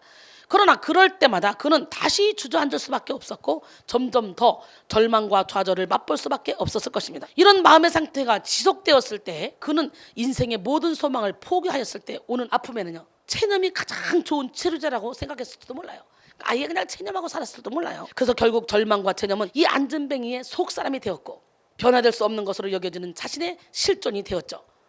근데요 베데스다 연못가에 있는 사람도 마찬가지예요. 38년 된 병자도 행각이 있는데 거기에 그 후에 유대인의 명절이 돼서 예수께서 예루살렘에 올라가셨는데요. 예루살렘에 있는 양문 곁에 히브리 말로 베데스다라는 그런 못이 있었어요. 거기 행각 5이 있고 그 안에 많은 병자, 맹인, 다리 저는 사람, 혈기 많은 사람이 누워서 물의 움직임을 기다립니다. 왜? 이는 천사가 못에 내려와서 물을 움직이게 하는데 물이 움직인 후에 먼저 들어가는 사람은 어떤 병에 걸렸든지 다 낫는다는 속담이 있었어요. 거기 38배 된 병자가 있었는데 예수께서 그 누운 것을 보시고 병이 벌써 오래된 줄 아시고 이르시되 네가 낫고자 하느냐? 일부러 주일날 가셔서 그래서 주일날 병자가 대답했는데 주여 물이 움직일 때 나를 못에 넣어주는 사람이 없어. 내가 가는 동안에 다른 사람이 먼저 내려갑니다. 지금 낫고자 하느냐? 그러면 예 낫기를 원합니다. 한마디 딱 하면 돼요. 그런데요 아예 꿈도 못 꿉니다. 왜냐하면 지금까지 38년 동안 가려고 했지만 이미 나보다 더 빠른 사람들이 가서 먼저 치료받기 때문에 내가 움직여봤자 소용없어. 아주 체념 가운데 있는 거예요. 지금 예수께서 이르시되 일어나 내 자리를 들고 걸어가라 하시니 그 사람이 곧 나와서 자리를 들고 걸어가니라. 이 날이 안식일이니 안식일이니까 또 논쟁이 막 일어나죠. 근데 많은 사람들이 걸어본 적이 없는 사람과 같은 속사람을 다 가지고 있다는 거예요. 능력을 행해 본 적이 없는 주의 종들 목사님들이 많아. 그래서 이순이가 막 능력 행한다 그러면 죽은 말씀 전하면서 말씀 중심이야. 아니 말씀 중심이면 말씀이 일을 해야 될 거 아니야. 저는 지금 말씀의 검이 막 여러분 10년 코스를 막 찔러 쪼개고 있잖아요. 저는 이 검 갖다가 설거지통에 설거지하려고 넣어놨는데 바빠가지고 은혜 받으려고 막 쫓아왔어. 여기로 그냥 놔두고 가봤더니 위에 맑은 물만 보이지 찌꺼기가 안 보여. 맞아 안 맞아? 그제 설거지하려고 휘저으면 어떻게 돼? 콩나물 대가리 생선 대가리 할 거 없이 막 가시 뭐 다 올라오지? 그런 것처럼 그냥 가만 놔두면 어둠이 여기서 무의식에 싹 가라앉아서 겉으로 깨끗해 보여. 거룩한 척해 보여. 말씀의 검 갖다 휘저어봐. 엄청나게 더럽지. 그때는 여러분이 혼수 상태가 되는 거예요. 그때는 여러분의 생각이 다 틀려.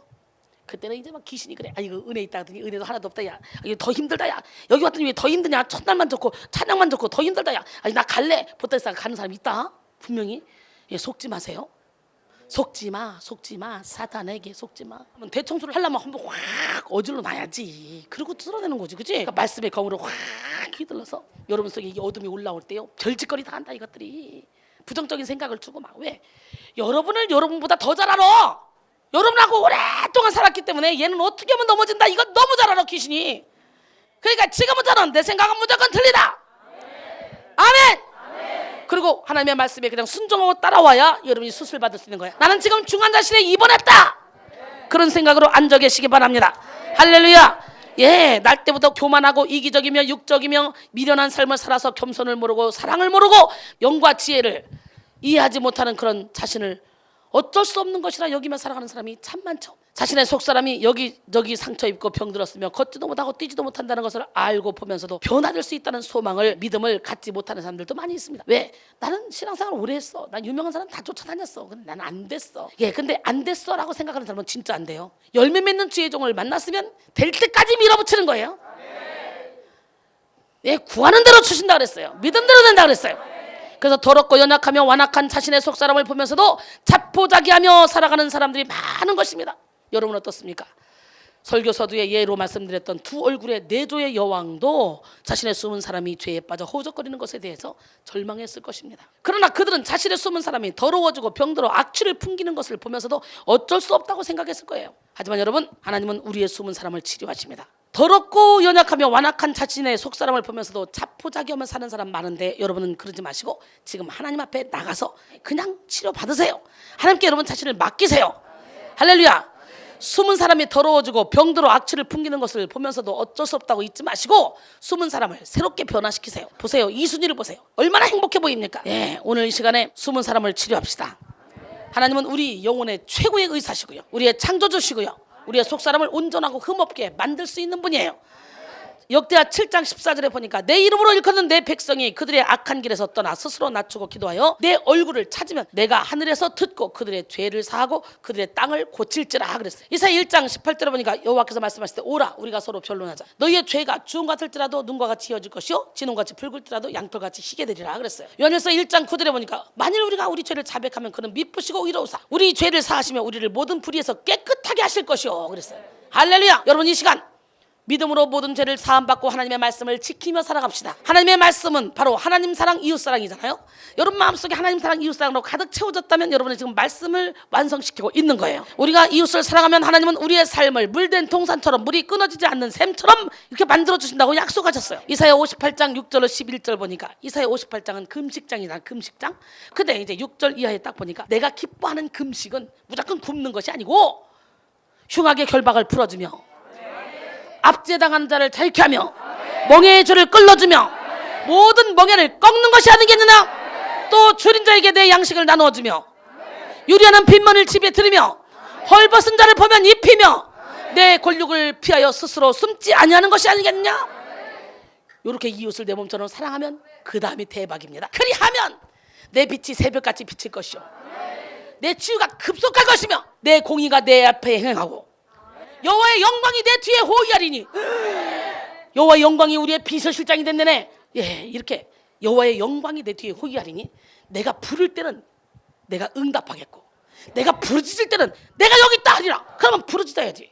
막 소리만 빠락빠락 지른다고 부르짖는 건 아니야. 중심으로 전심을 다해서 내 영혼이 막 갈구해야 돼. 갈망해야 돼. 막 간절하게 땀방울이 핏방울이 되도록 부르짖어야 돼.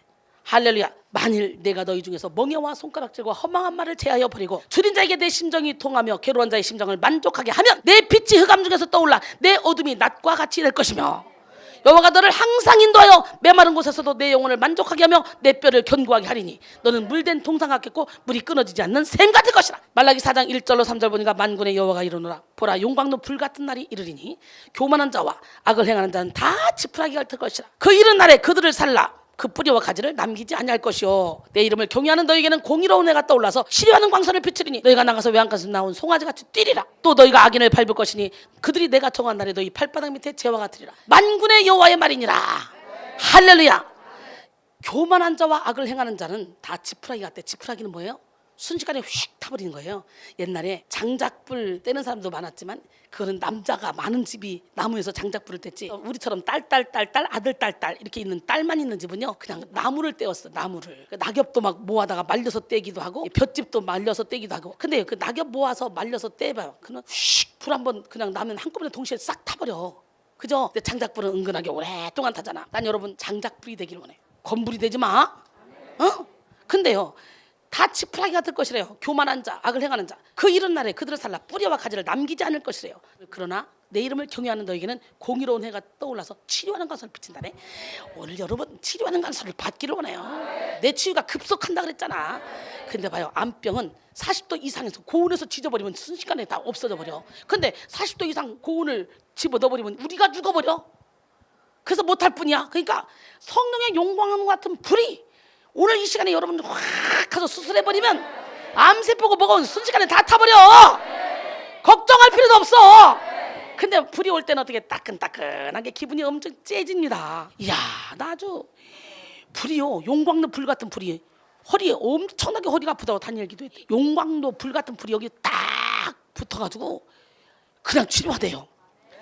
근데 나는 허리 아픈 사람이 아닌데 다른 사람 허리 아픈 사람 치료하느라고 그렇게 내 몸을 와가지고. 근데 진짜 용광로 불 같은 불이 막 난 그렇게 뜨거운 불. 야, 이 불은 용광로 불이다. 이거 뭐 여기다 계란 후라이도 되고 뭐 해도 되겠다. 근데요 손으로 대보면 그렇게 뜨겁지 않아요. 이 안에서는 어마어마하게 뜨거운데 이걸 느껴 행복합니다. 오늘 그 불을 받아봐. 그래서 모든 죄악을 태워봐. 할렐루야. 여러분 안에 적을 다 태워봐. 예, 출애굽기 15장 26절에 이르시되 너희가 너희 하나님 여호와의 말을 들어 순종하고 내가 보기에 의를 행하며 내 계명의 길을 기울이며 내 모든 규례를 지키면 내가 애굽 사람에게 내린 모든 질병 중 하나도 너희에게 내리지 아니하리니 난 너희를 치료하는 여호와니라 그랬어요. 이사야 53장 5절로 6절 그가 찔림은 우리 허물 때문이요 그가 상함은 우리의 죄악 때문이라. 그가 징계를 받으므로 우리의 평안을 주고 그가 채찍에 맞음으로 우리는 나음을 입었도다. 우리는 다 양 같아서 그릇 행하여 각기 제 길로 갔거늘 여호와께서는 우리 모두의 죄악을 그에게 담당시키셨도다 그랬어요. 루스드라에 나면서부터 안전병이게 된 사람은 지금까지 절망과 체념의 인생을 살아왔지만 바울을 통해 하나님의 말씀을 들으면서 자신에게 구원의 역사가 일어날 수 있을지도 모른다는 믿음을 갖게 되었습니다. 오늘 본문 사도행전 14장 9절로 10절 바울이 말하는 것을 듣거늘 바울이 주목하여 구원받을 만한 믿음이 그에게 있는 것을 보고 큰 소리를 이르되 내 발로 바로 일어서라 하니 그 사람이 일어나 걷는지라. 할렐루야. 한 번도 안 걸어봤기 때문에 어떻게 걷는지도 몰라. 구절에 바울이 말하는 것을 듣건을 해서 듣건을은 헬라어로 아쿠오인데 이는 듣다의 미완료형 과거형으로 계속해서 듣고 있는 모습을 표시하는 말입니다. 안진뱅이가 관심을 가지고 바울의 설교를 들었고 마음을 다해서 듣고 지속적으로 계속 말씀을 들었다는 그런 말이죠. 안진뱅이는 바울의 설교를 처음부터 끝까지 계속해서 들으면서 대단한 감화를 받았으며 이 메시지가 하늘로부터 온 메시지임을 믿게 됐습니다. 그리고 한 번도 걸어본 적이 없는 나에게도 구원의 역사가 일어날 수 있을 것이다 라는 믿음을 갖게 됐죠. 이렇게 말씀은 믿음을 심어줍니다. 지금까지 수도 없이 넘어지고 실패해서 믿음을 잃어버리셨다면 다시 한번 하나님의 말씀을 붙잡고 일어서시기 바랍니다. 하나님의 말씀은 그 어떤 오래되고 심각한 영혼육의 질병이라도 완전하게 고칠 수 있는 능력이 있습니다. 예, 로마서 10장 17절에 그러므로 믿음은 들으면서 나며 들으면 그리스도의 말씀으로 말미암았느니라 그랬어요. 사도 바울이 전하는 하나님의 말씀을 통해 안진뱅이의 속사람은 깨어나기 시작했습니다. 하나님의 말씀이 안진뱅이의 속사람을 깨우고 숨쉬게 하고 살게 했던 것입니다. 그리고 하나님의 말씀에 반응하게 했습니다. 영어로 책임, 책무란 responsibility. 근데 책임이란 말은 일반적으로 리더들 혹은 성숙한 사람이 쓰는 단어입니다. 근데 책임과 성숙을 나타내는 이 단어는요, response, 반응하다, 그 다음에 ability, 능력의 합성어입니다. 즉 책임과 성숙은 반응하는 능력인 것입니다. 여러분, 그리스도인은 하나님의 말씀을 듣고 반응할 때 사명에 책임을 다하게 되고 영적 성숙을 이루어갈 수 있습니다. 안진뱅이는 네 발로 바로 일어서라 고 선포되는 하나님의 말씀에 반응하여 뛰며 걸었습니다. 그는 자기가 안진뱅이였던 사실을 다 잊어버렸습니다. 생전 걸어오지 못했다고 하는 것도 잊어버렸습니다. 하나님의 말씀에 반응하는 것은 이와 같은 자기 부정으로부터 시작합니다. 나는 원래 못 걷는 사람이야, 나는 원래 교만한 사람이야, 나는 원래 구제불능이야, 나는 원래 안 되는 사람이야 라는 자기 생각을 부정하는 것에서부터 말씀에 대한 반응이 일어난다는 거예요. 사실 자기 부정은 말씀을 긍정하게 될 때 자연스럽게 이루어집니다. 자신의 형편과 사정이 어떻든지 말씀을 긍정하면 자기 주제와 신세를 깨끗하게 잊어버리고 단순하게 말씀에 반응하게 되는 거예요. 오늘 이 시간 여러분 모두에게 자기 부정과 말씀 긍정의 역사가 일어나기를 바랍니다. 할렐루야. 지금 자기를 부정하고 하나님의 말씀에 반응해 보십시오. 여러분 안에 잠자고 있는 영적 거인이 깨어날 것입니다. 말씀을 듣고 말씀을 먹고 말씀에 반응해 보십시오. 에스겔 3장 3절에 보니까 내게 이르시되 인자야 내가 내게 주는 이 두루마리를 내 배에 넣으며 내 창자에 채우라 하시기에 내가 먹으니 그것이 내 입에서 달기가 꿀 같더라 그랬어요. 계시록 10장 9절로 10절 내가 천사에게 나가 작은 두루마리를 달라 한즉 천사가 이르되 갖다 먹어버리라 내 배에는 쓰나 내 입에서는 꿀같이 달리라 하거늘 내가 천사의 손에서 작은 두루마리를 갖다 먹어버리니 내 입에는 꿀같이 타나 내 배에서는 쓰게 되더라. 여러분 왜 쓸까요? 전에 율법을 깨닫지 못했을 때는 내가 살았더니 계명의 이름에 죄는 살아나 안 죽었다. 말씀의 빛이 들어갔어요. 먹었어요. 그랬더니 죄가 살아났대. 죄가 쓴 거야. 죄가. 그럼 죄가 뭐예요? 요한일서 3장 8절에 죄를 짓는 자는 마귀에게 속한다는 거지. 그러니까 내가 말씀을 먹어서 들어가면 입에서는 단데 뱃속에 있는 나를 묶고 있는 무의식 세계에 나를 묶고 있는 이 어둠의 영들은 쓴 거야. 그러니까 살아나는 거야. 벌떡 나가려고. 이런 설교 처음 들어봤지?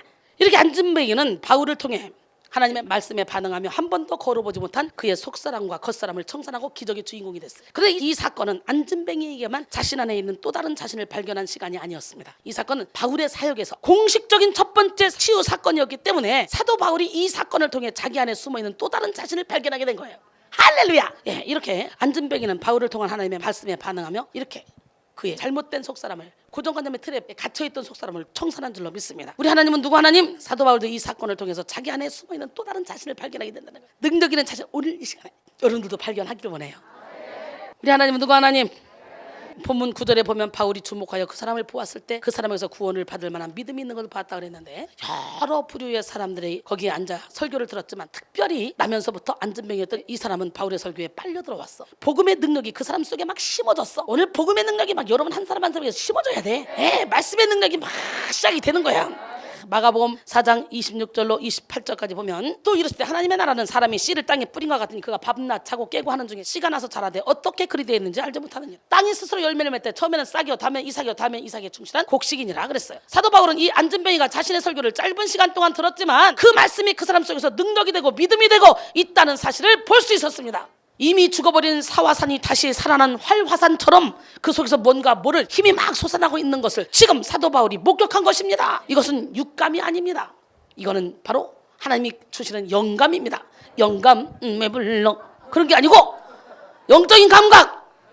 저도 여러분이 예배드리는 모습을 보면 고침받을 만한 믿음을 가지고 있는지 없는지 영감으로 다 알 수 있습니다.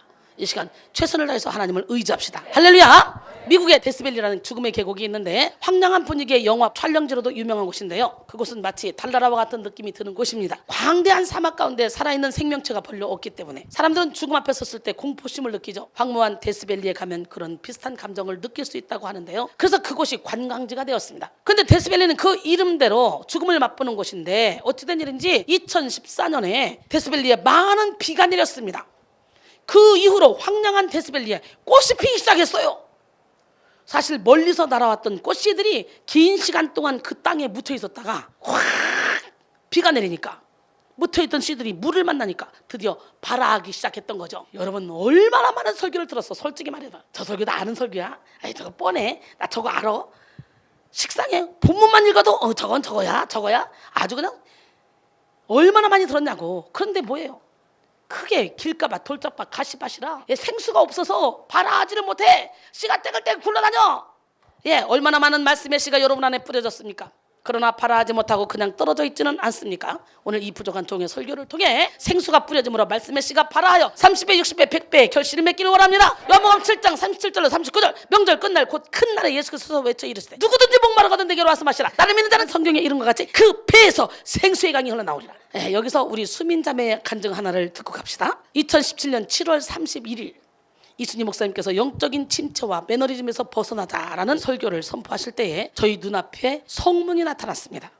이 성문은 저의 키보다 3배 정도로 크고 바위보다 더 견고하게 닫혀 있었습니다. 그리고 주변은 음산하고 어두웠습니다. 저희 뒤에서 큰 통나무같이 보이는 빛이 날아와서 문을 막 치기 시작했습니다. 2-3번 만에 그 크고 견고했던 성문이 부서져서 열리게 되었습니다. 그 안에는 각종 뱀과 귀신, 마귀, 쓴뿌리들이 가득 차 있었습니다.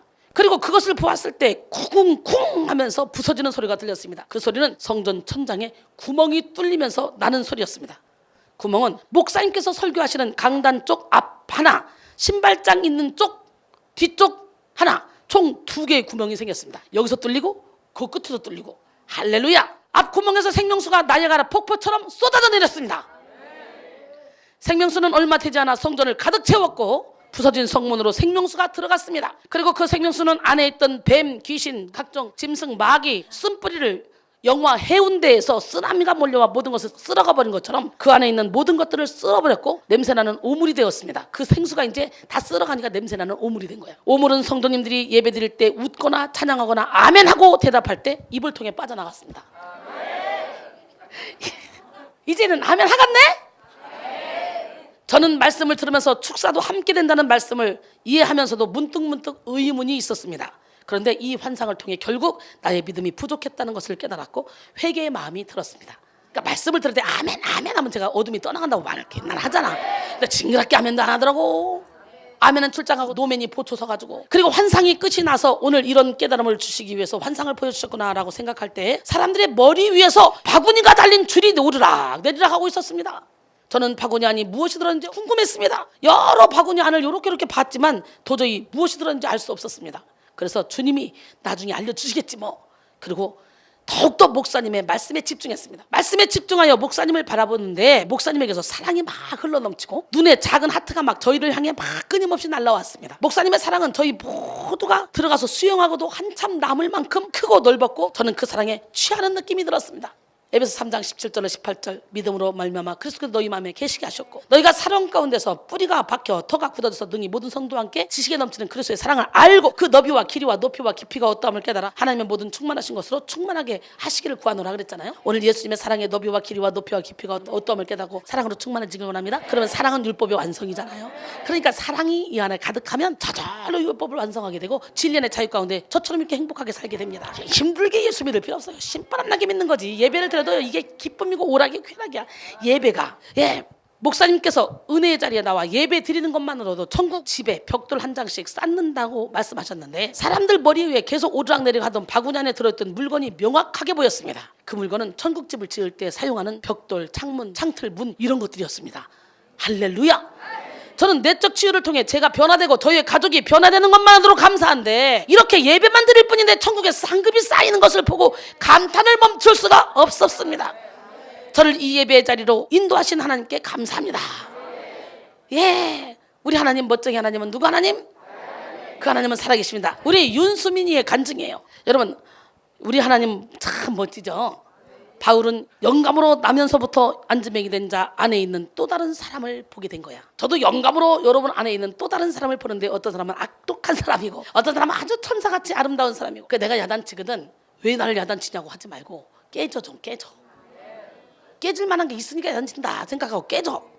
나를 사랑한다 하면서도 얼마나 고집이 센지 지고집대로 하는 인간들 참 많습니다. 그래서 외면적으로 아무 소망이 없어 보일지라도 그의 숨은 사람이 가지고 있는 믿음을 보고 큰 소리로 내 발로 일어서라고 선포하게 된 것입니다. 사실 지금까지 바울은 히브리인 중에 히브리인, 지성인 중에 지성인으로서의 삶을 살아왔습니다. 그가 드라마틱하게 예수님을 만나 회심하기는 했지만 그의 삶 자체가 대단한 학문과 논리적인 그런 능력을 겸비한 이성적인 사람이었잖아요. 그런 그에게 이성과 상식을 초월하여 기적을 선포한다는 것은 놀라운 일이 아닐 수 없습니다. 이때 바울이 자신 안에 있는 또 다른 자신을 발견하지 못하고 지금까지의 생각과 이성, 지식과 경험에 머물러 있었다면 이 안전병은 일어날 수 없었을 것이에요. 그죠? 이 말씀에 대해서 종교개혁가 마틴 루터는 이렇게 주석을 했습니다. 하나님은 이제 모든 것을 다 완벽하게 준비해 놓으신 채 바울의 외침만을 기다리고 있었다. 바울의 일어서라는 외침이 없었다면 이 사람은 결코 치유받지 못했을 것이다 라고 말을 했습니다. 하나님은 이 사건을 통해 바울의 초자연적인 능력을 행하는 하나님의 종으로 세우시기를 원하셨습니다. 그래서 말씀을 전하면서 안전뱅이의 속사람을 보게 하셨고 바로 자신 속에 예수 그리스도의 능력이 있음을 보게 했다는 거죠. 사도행전 19장 11절로 12절 하나님이 바울의 손으로 놀라운 능력을 행하게 하시니 심지어 사람들이 바울의 몸에서 손수건이나 앞치마를 가져다가 병든 사람에게 얹으면 그 병이 떠나고 악기도 떠나더라 그랬잖아요.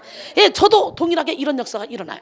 제가 각 지역에 가잖아요. 그 지역에 가는 곳마다 항상 하나님께서 이렇게 능력을 행할 수밖에 없는 사람을 데려다요. 불치병 환자를. 그 불치병 환자를 데려다 놓고 그 사람을 딱 고치고 그러고 나서 그 지역을 넓혀가더라고. 암병 4개 누워서 온 사람이요. 찬양 2곡째 듣다가 벌떡 일어나. LA 가서는 수많은 불치병 고쳤지만 마약 중독자, 심시한 마약 중독자 청년이 싹 고침받고 간증하고 쫓아다니고. 경상도 쪽에 6년 동안 허리 아팠고 조금 더 움직이지 못하는 사모님은 그 자리에서 벌떡 일어나고. 목사님 딸이 피아노에다 발목을 걸고 개처럼 꼬부라서 개처럼 키웠는데 한 번 기도에 그냥 꼬부라진 게 풀어지고 2번 기도에 웃고 막 그러면서 점점점 좋아지고. 각 지역마다 그런 사람들을 갖다 놓고 저의 능력을 행하게 하셔. 근데 내가 처음 사역할 때 어디 앞에 사람 고침받고 있다 선포하라는 거예요. 아이고 참 하나님, 내가 뻥치냐? 나 못합니다. 아 그랬더니 여기 서서 설교하는데 온몸이 아파서 설교를 못하겠는 거예요. 여러분 아픈 게 다 전이가 되는 거예요. 신유사 초짜 때 그런 거예요. 초짜 때 그러니까 빨리 선포해라, 빨리 선포해. 못해요. 막판에 너무 힘들어가지고 선포했는데 놀래봐 시작. 예배 끝나고 딱 나가니까 사람들이 줄 서가지고 날 쫓아오는 거예요. 아까 선포할 때 나 머리 아픈 거 고쳤어요. 위장병 고쳤어요. 허리 아픈 거 고쳤어요. 오랫동안 불치병 병원 다니고 안 낫던 병이 고쳤어요. 막 이러면서 너도 나도 와서 막 얘기하는 거예요. 하여튼 이번에 영혼 육의 질병 다 고칠 거야. 저를 통해요. 이렇게 베드로의 그림을 한번 밟아도 귀신 떠나가 병이 고쳐진 것처럼 저를 통해 하나님은 그런 일을 행하고 계십니다. 사랑하는 여러분, 하나님은 오늘 여러분 안에 숨어있는 악하고 더러운 옛사람을 버리고 여러분 안에 숨어있는 영적 거장을 깨우기를 원하십니다.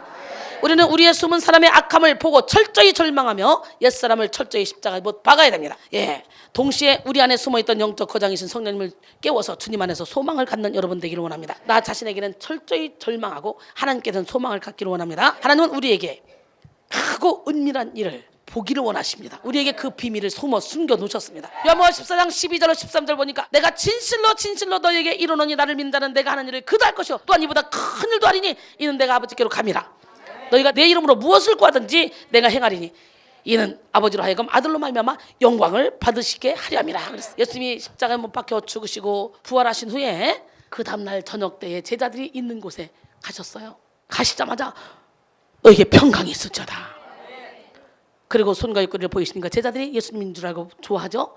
그 다음에 또 말씀하십니다. 너에게 평강이 있을지어다. 아버지께서 나를 세상에 보낸 것처럼 나도 너희를 보내노라. 그리고는 성령을 받으라.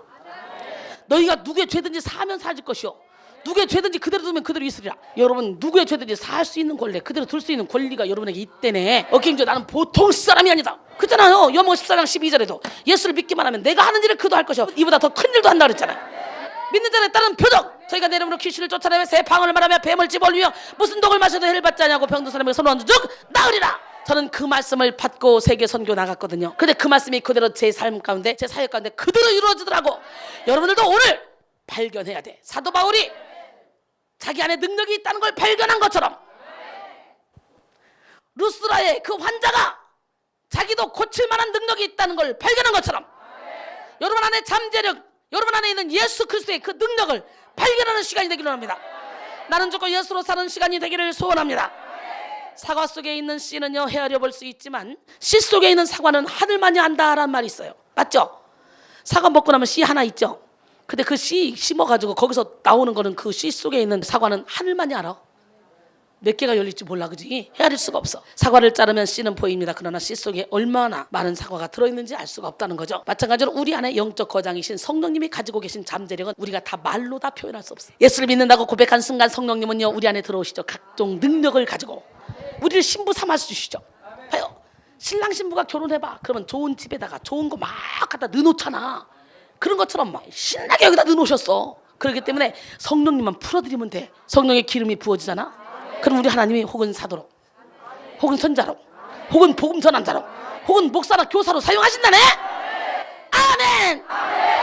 예, 이 시간에 가르치는 은사, 섬기는 은사도 다 받기를 원합니다. 예, 막 신바람 나지 않습니까? 하나님은 오늘 우리 안에 영적 고장을 깨워서 30배, 60배, 100배, 1000배, 만배 결심 맺기를 원하십니다. 오늘 본문의 사도 바울이 자신 안에 영적 고장을 깨워 하나님의 능력을 나타낸 것처럼 여러분도 이 시간에 영적 고장을 깨워야 돼요. 예, 하늘의 미랄이 땅에 떨어져 죽어야 되는 거예요. 내 안에 적을 쳐부셔야 돼. 내 안에 선입견 쳐부셔야 돼. 내 생각, 내 틀 다 부셔버려야 돼. 요한복음 12장 24절 25절 내가 진실로 진실로 너희에게 이르노니 하늘의 미랄이 땅에 떨어져 죽지 아니하면 하나 그대로 있고 죽으면 많은 열매를 맺느니라. 자기의 생명을 사랑하는 자는 잃어버릴 것이요 이 세상에서 자기의 생명을 미워한 자는 영생하도록 보존하리라 그랬어요. 예, 골로새 3장 1절로 5절 보니까 그러므로 너희가 그리스도와 함께 다시 살리심을 받았으면 위의 것을 찾으라. 거기는 그리스도께서 하나님 우편에 앉아 계시니라. 하나님이 예수님과 함께 나를 감춰놨다가 나를 통해 예수님이 나타날 때 나도 그때 영광 중에 나타난다네. 그러니까 예수님을 통해서 많은 기적이 일어나잖아. 그게 어떻게 있을 수 있는 일이야? 여러분의 자식 여러분 마음대로 돼? 근데 여러분의 자식 꼴통 들게 데려다 봐. 한 번, 두 번만 예배드리면 그냥 합해버려. 그러니까 우리 생명이신 그리스도께서 나타나실 그때 그와 함께 영광 중에 나도 나타나. 그러니까 하나님이 이순이를 막 높여주는 거예요. 왜? 잠언 4장 8절 봐. 그를 높이라. 그리하면 그가 너를 높이 들리라 그랬어요. 이순이 처음부터 끝까지 하나님 높이죠. 저 높여요? 처음부터 끝까지 하나님 높이거든요. 그러니까 하나님이 나를 통해 일을 하시는 거 이렇게. 네. 마태복음 28장 18절로 20절 예수께서 나와 말씀하여 이르시되 하늘과 땅의 모든 권세를 내게 주셨으니 그러므로 너희는 가서 모든 민족을 제자로 삼아 아버지와 아들과 성령의 이름으로 세례를 베풀고 내가 너희에게 분부한 모든 것을 가르쳐 지키게 하라. 볼자다 내가 세상 끝날까지 너희와 항상 함께 있으리라 하시니라. 할렐루야. 여러분 데니 콕스는 당신의 잠재의 능력을 이끌어내는 세 가지 힘이라는 책에서요 장벽을 깨고 목표를 성취하게 해주는 세 가지 힘에 대해서 말해주고 있습니다. 첫째, 흔들림 없는 목표 의식을 가져야 된다. 둘째, 억누를 수 없는 모험심이 있어야 된다. 셋째, 자신의 발전을 향한 끝없는 갈망이 있어야 된다. 데니 콕스에 의하면 이 세 요소는 과거 위대한 일을 이룬 사람들이 공통적으로 가졌던 잠재력 개발의 힘이요 장벽을 깨는 힘으로 오늘 우리가 배워야 될 것들이라고 강조하고 있습니다. 목적의식을 가지고 할 수 없다 말하지 말고 모험심을 가지고 할 수 있다 하면 된다. 해보자.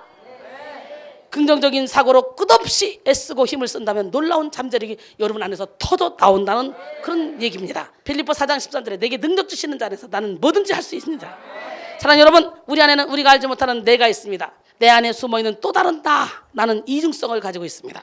철저히 어둡고 절망스러운 옛사람도 있고 성령으로 말미암아 무엇이든지 할 수 있는 영적 거장도 있습니다. 거듭난 새 사람은 아직 해결되지 않은 옛사람의 방해를 받으면서 우리 안에서 자라고 있습니다. 여러분 이 시간 우리의 속사람 즉 숨은 사람에 집중하여 우리의 의지를 하나님께 드림으로 열매 맺는 삶을 살기를 바랍니다. 이 시간 숨은 사람의 모습을 직면해 보고 회개함으로 하나님의 영으로 가득 채우는 지혜로운 성도가 되기를 원합니다. 우리의 보는 연약하고 어두운 그런 속사람을 가지고 십자가 앞에 나가서 십자가의 못박음으로 절망적인 속사람을 완전히 치료받고 완전한 새 사람으로 거듭나기 바랍니다. 로마서 8장 1절로 2절 그러므로 이제 그리스도 예수 안에 있는 자에게는 결코 정죄함이 없나니 이는 그리스도 예수 안에 있는 생명의 성령의 법이 죄와 사망의 법에서 너를 해방하였습니다. 결론적으로 오늘은 내 안에 적을 쳐부수자 2부 1탄으로 내 안에 숨어있는 또 다른 나라는 제목으로 함께 은혜를 나눴습니다. 이 시간 내가 원하지 않는 일을 하는 내 안에 또 다른 나를 인식하시고 하나님이 만드신 나, 하나님의 형상을 닮은 나, 하나님의 형상을 회복하는 나, 오늘 나 자신을 진짜 나를 발견하기를 원합니다. 자신 안에 숨어있는 옛사람은 철저히 십자가에 못 박으세요. 그리고 예수 그리스도를 의지함으로 자신 속에 영적 거장인 성령님을 깨우십시오. 그 성령님의 힘을 빌어 예루살렘과 온 유대와 사마리아 땅끝까지 이르러 주님의 복음을 증거하는 능력 있는 저와 여러분이 되기를 주님의 이름으로 축원합니다. 전능하신 나의 주 하나님은 능치 못하실 일 전혀 없네. 우리의 모든 간구도 우리의 모든 생각도 우리의 모든 꿈과 모든 소망도 신실하신 나의 주 하나님은 우리의 모든 괴로움 바꿀 수 있네. 불가능한 일 행하시고 죽은 자를 일으키시니 그를 이길 자 아무도 없네.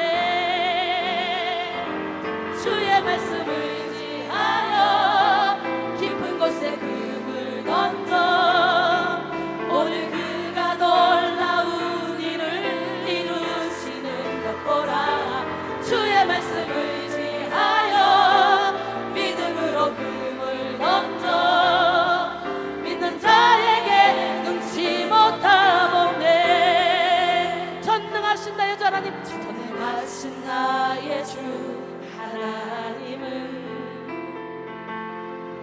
능치 못하실 일 전혀 없네.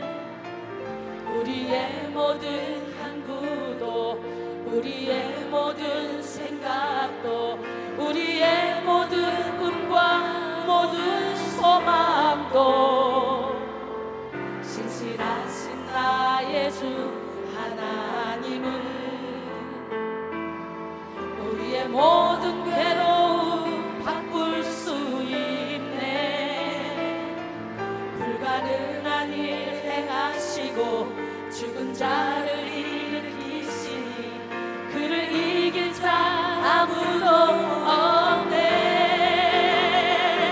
주의 말씀을 의지하여 깊은 곳에 금을 던져 오늘 그가 놀라운 일을 이루시는 것 보라. 주의 말씀을 의지하여 믿음으로 금을 던져 믿는 자에게 능치 못하옵네. 주의 말씀을 의지하여 깊은 곳에 금을 던져 오늘 그가 놀라운 일을 이루시는 것 보라. 주의 말씀을 의지하여 믿음으로 금을 던져